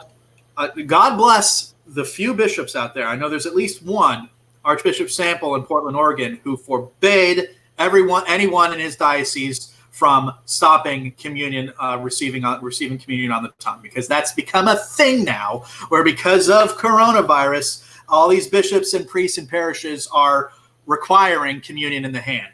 And let me tell you, again, someone else out there, if they want to say that I'm wrong on this, I'll be willing to listen. But as far as I know, and with the documents that are enforced now, because they have not been rescinded by Pope Francis yet, but for the documents that are enforced now, a bishop does not have the authority to do that. They do not have the authority to ban receiving communion on the tongue.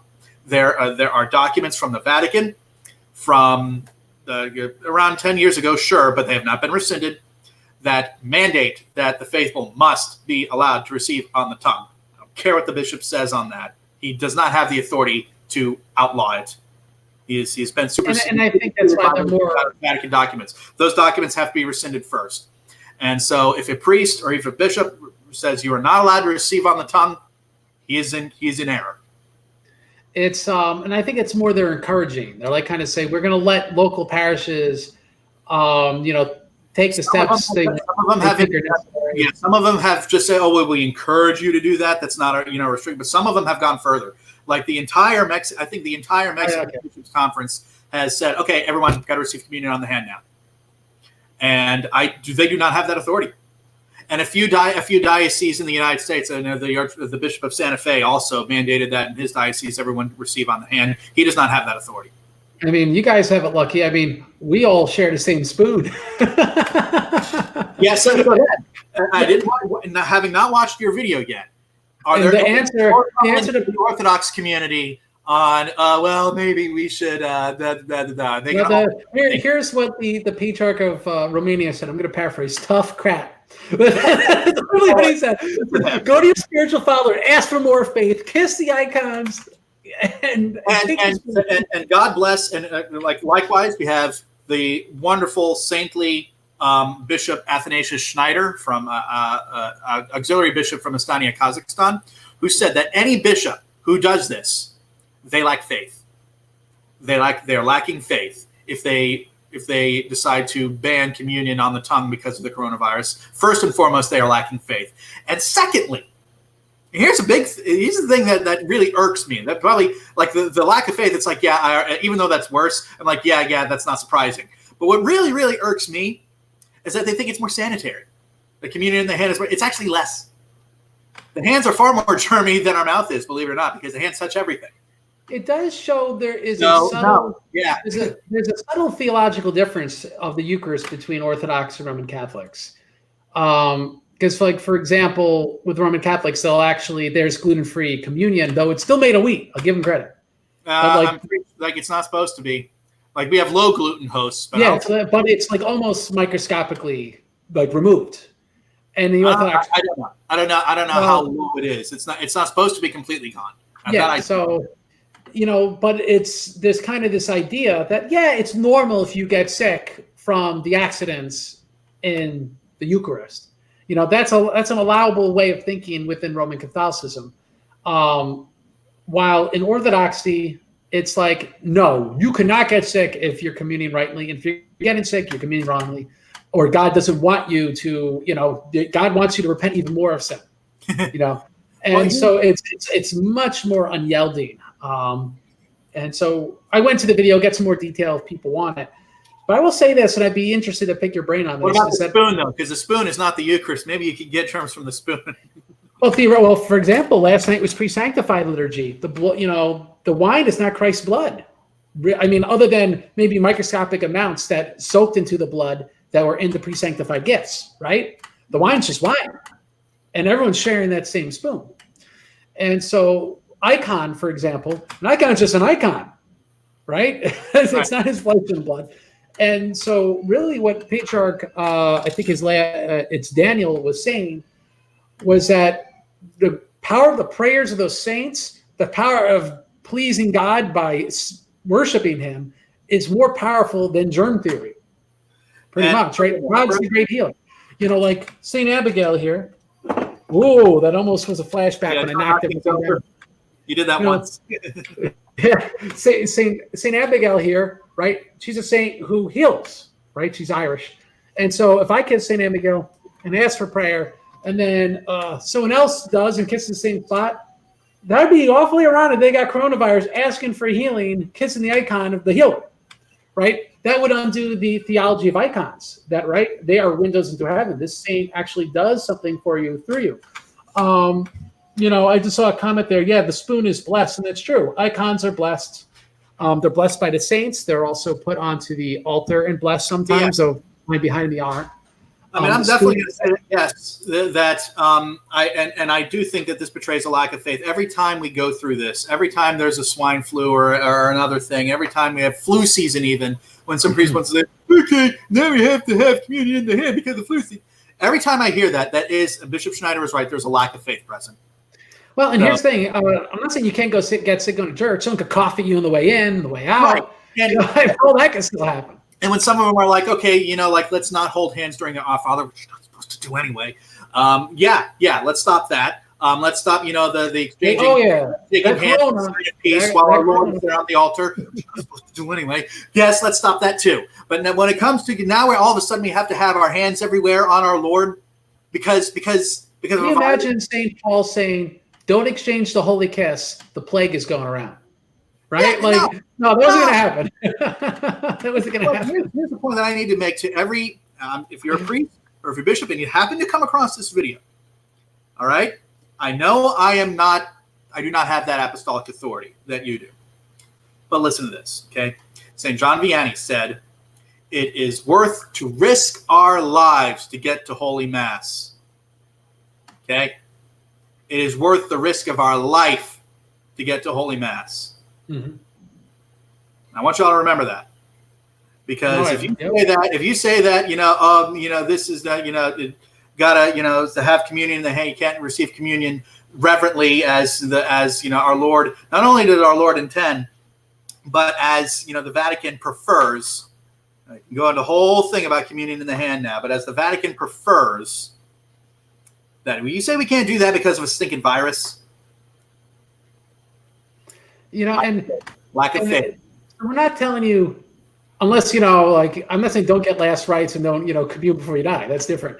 But if you are sick or you think you're getting sick, doesn't mean still go to church because technically I can't get. Well, you still get other. You could cough on the handle. There's all sorts of things that could happen. So yes, you could stay home, and we pray for you when you miss liturgy. And there are things that are you're homebound. You're not going to be an idiot, But if you're healthy, you should have zero scruples about worshiping God, and it's better to die worshiping God than not to worship Him, right?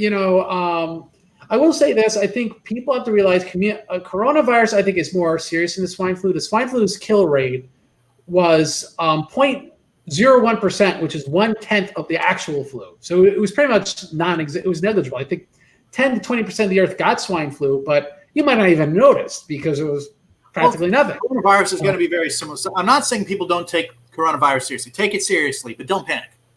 Well, I actually think it is relatively serious because it has the ability to kill able-bodied people, unlike the swine flu. The mean age, as far as I'm concerned, the mean age of death is still like 80 years old.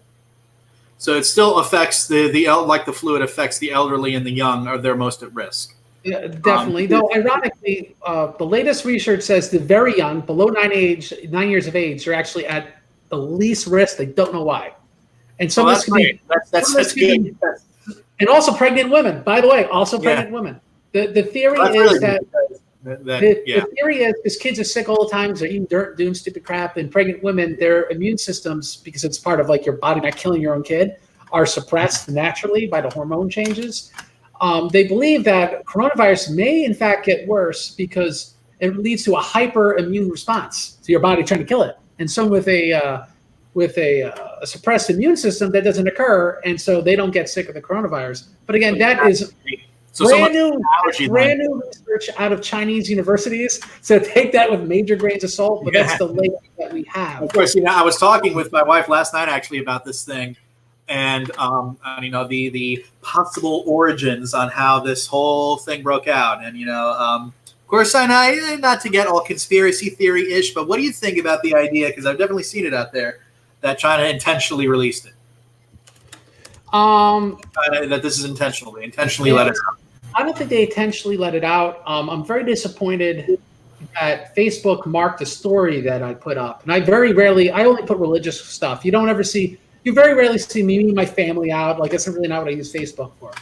But there was a story from the New York Post, very well argued, that coronavirus escaped from pretty much China's only bioweapons lab, which not so surprisingly is in Wuhan, right? So I was like, okay. Well, yeah. By the way, China's got 1,000 cities. It's a huge country. But that being said, it's what are the chances of this? And here's what he argues, because it's happened before. People in China have an appetite for weird freaking animals. It's just a cultural thing. They eat monkeys, they eat bats, they eat birds' nests. It's just a weird cultural thing in China. I'm Italian, and me eating pig's feet and octopus, that's nothing to the Chinese person. They eat also to Cambodians, they think the Chinese diet is disgusting because of just what is acceptable there. So people within these labs sell the test animals to the market. And then so someone eats the animal they were testing this crap on. So, and this has occurred before because there's money in it. There's a lot of corruption in it.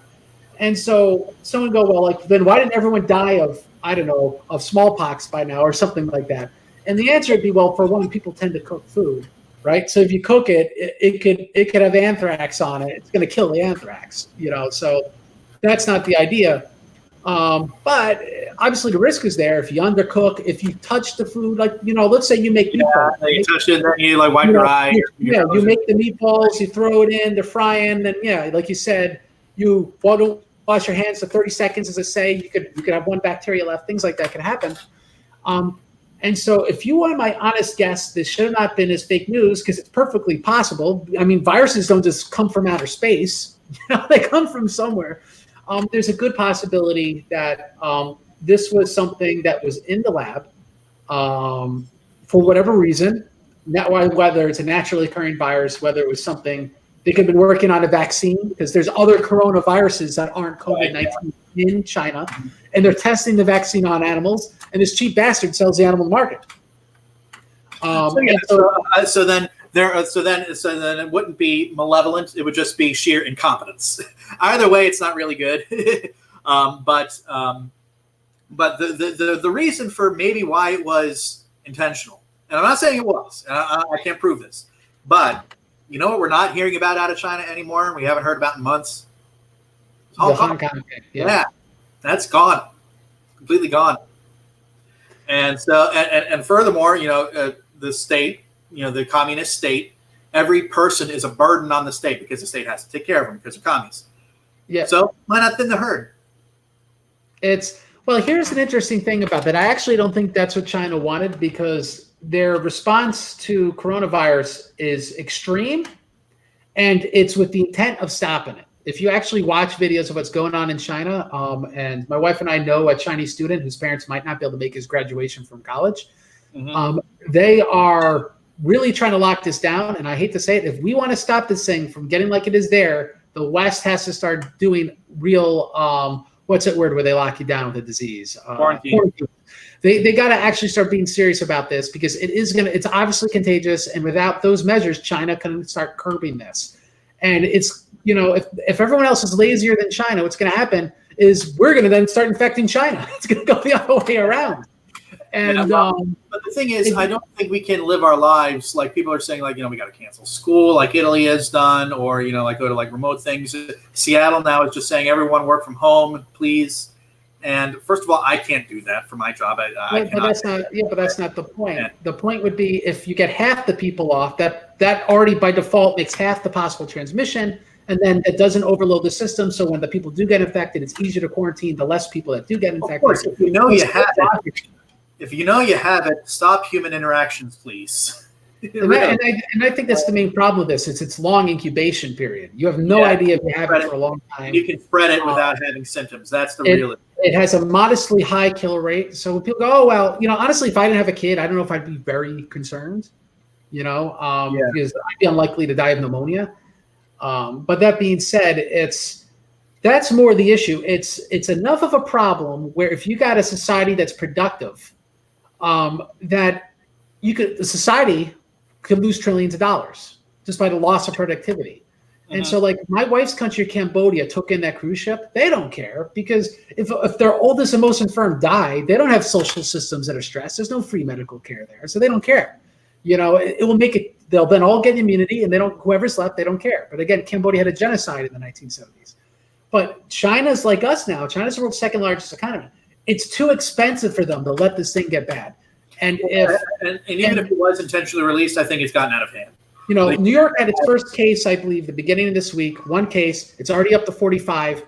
That's in 1 week a 4,500% increase. If they don't start taking this actually serious and they wait for it to get carried away, it's going to cost trillions of dollars. And of course, if we lost lives, it's going to cost trillions of dollars as well. The thing is, people are walking about it either asymptomatically, spreading it, or minimal symptoms and spreading it because they don't know they have it. They think maybe it's just a cold. And I'll tell you, I got the flu earlier this year, and it was a bad cold. I kept working. Yep. Because I had to work. Yep. Because I got to put food on. I got to make money for my family. I got to provide for them. You got to sell that insurance. What if I get you sick and you get hurt in this work? Yeah. So I have and it didn't knock me out as much. I mean, I did have a little bit of fever, but hey, I take the ibuprofen, and you scrub up, you wash your hands, you try not to touch your face. If you know you're sick, you don't shake. Not picking your nose as often. Yeah, so that's what you do. I mean, and what does the CDC said? They wash your hands, Try to not touch your face so much. So yeah, follow that. Good advice. Kind of should be doing that anyway. So it's guys, we're not the coronavirus experts, so we'll end it there. I want to say, please help support the show. Here's how. If you need Aflac insurance, contact Catholic Matt. Please support him. His wife's pregnant. Please pray for them and their baby. Of course, also always pray for me that this show may be a blessing to others, may have wisdom, that may have humility. And by all means, pray for my family if you like. We will, I'm sure, have future interactions, with topics, and other future topics. So I just want to say, Matt, I hope to have you on again. My door is always open. If you could sneak a time in, it's been a real pleasure. Likewise, Craig. Thank you so much for having me. God bless. Guys, please share, like this video, post it on Facebook, put it on Twitter, share it on Discord, get the information out there. And thank you so much for watching. God bless and have a great day.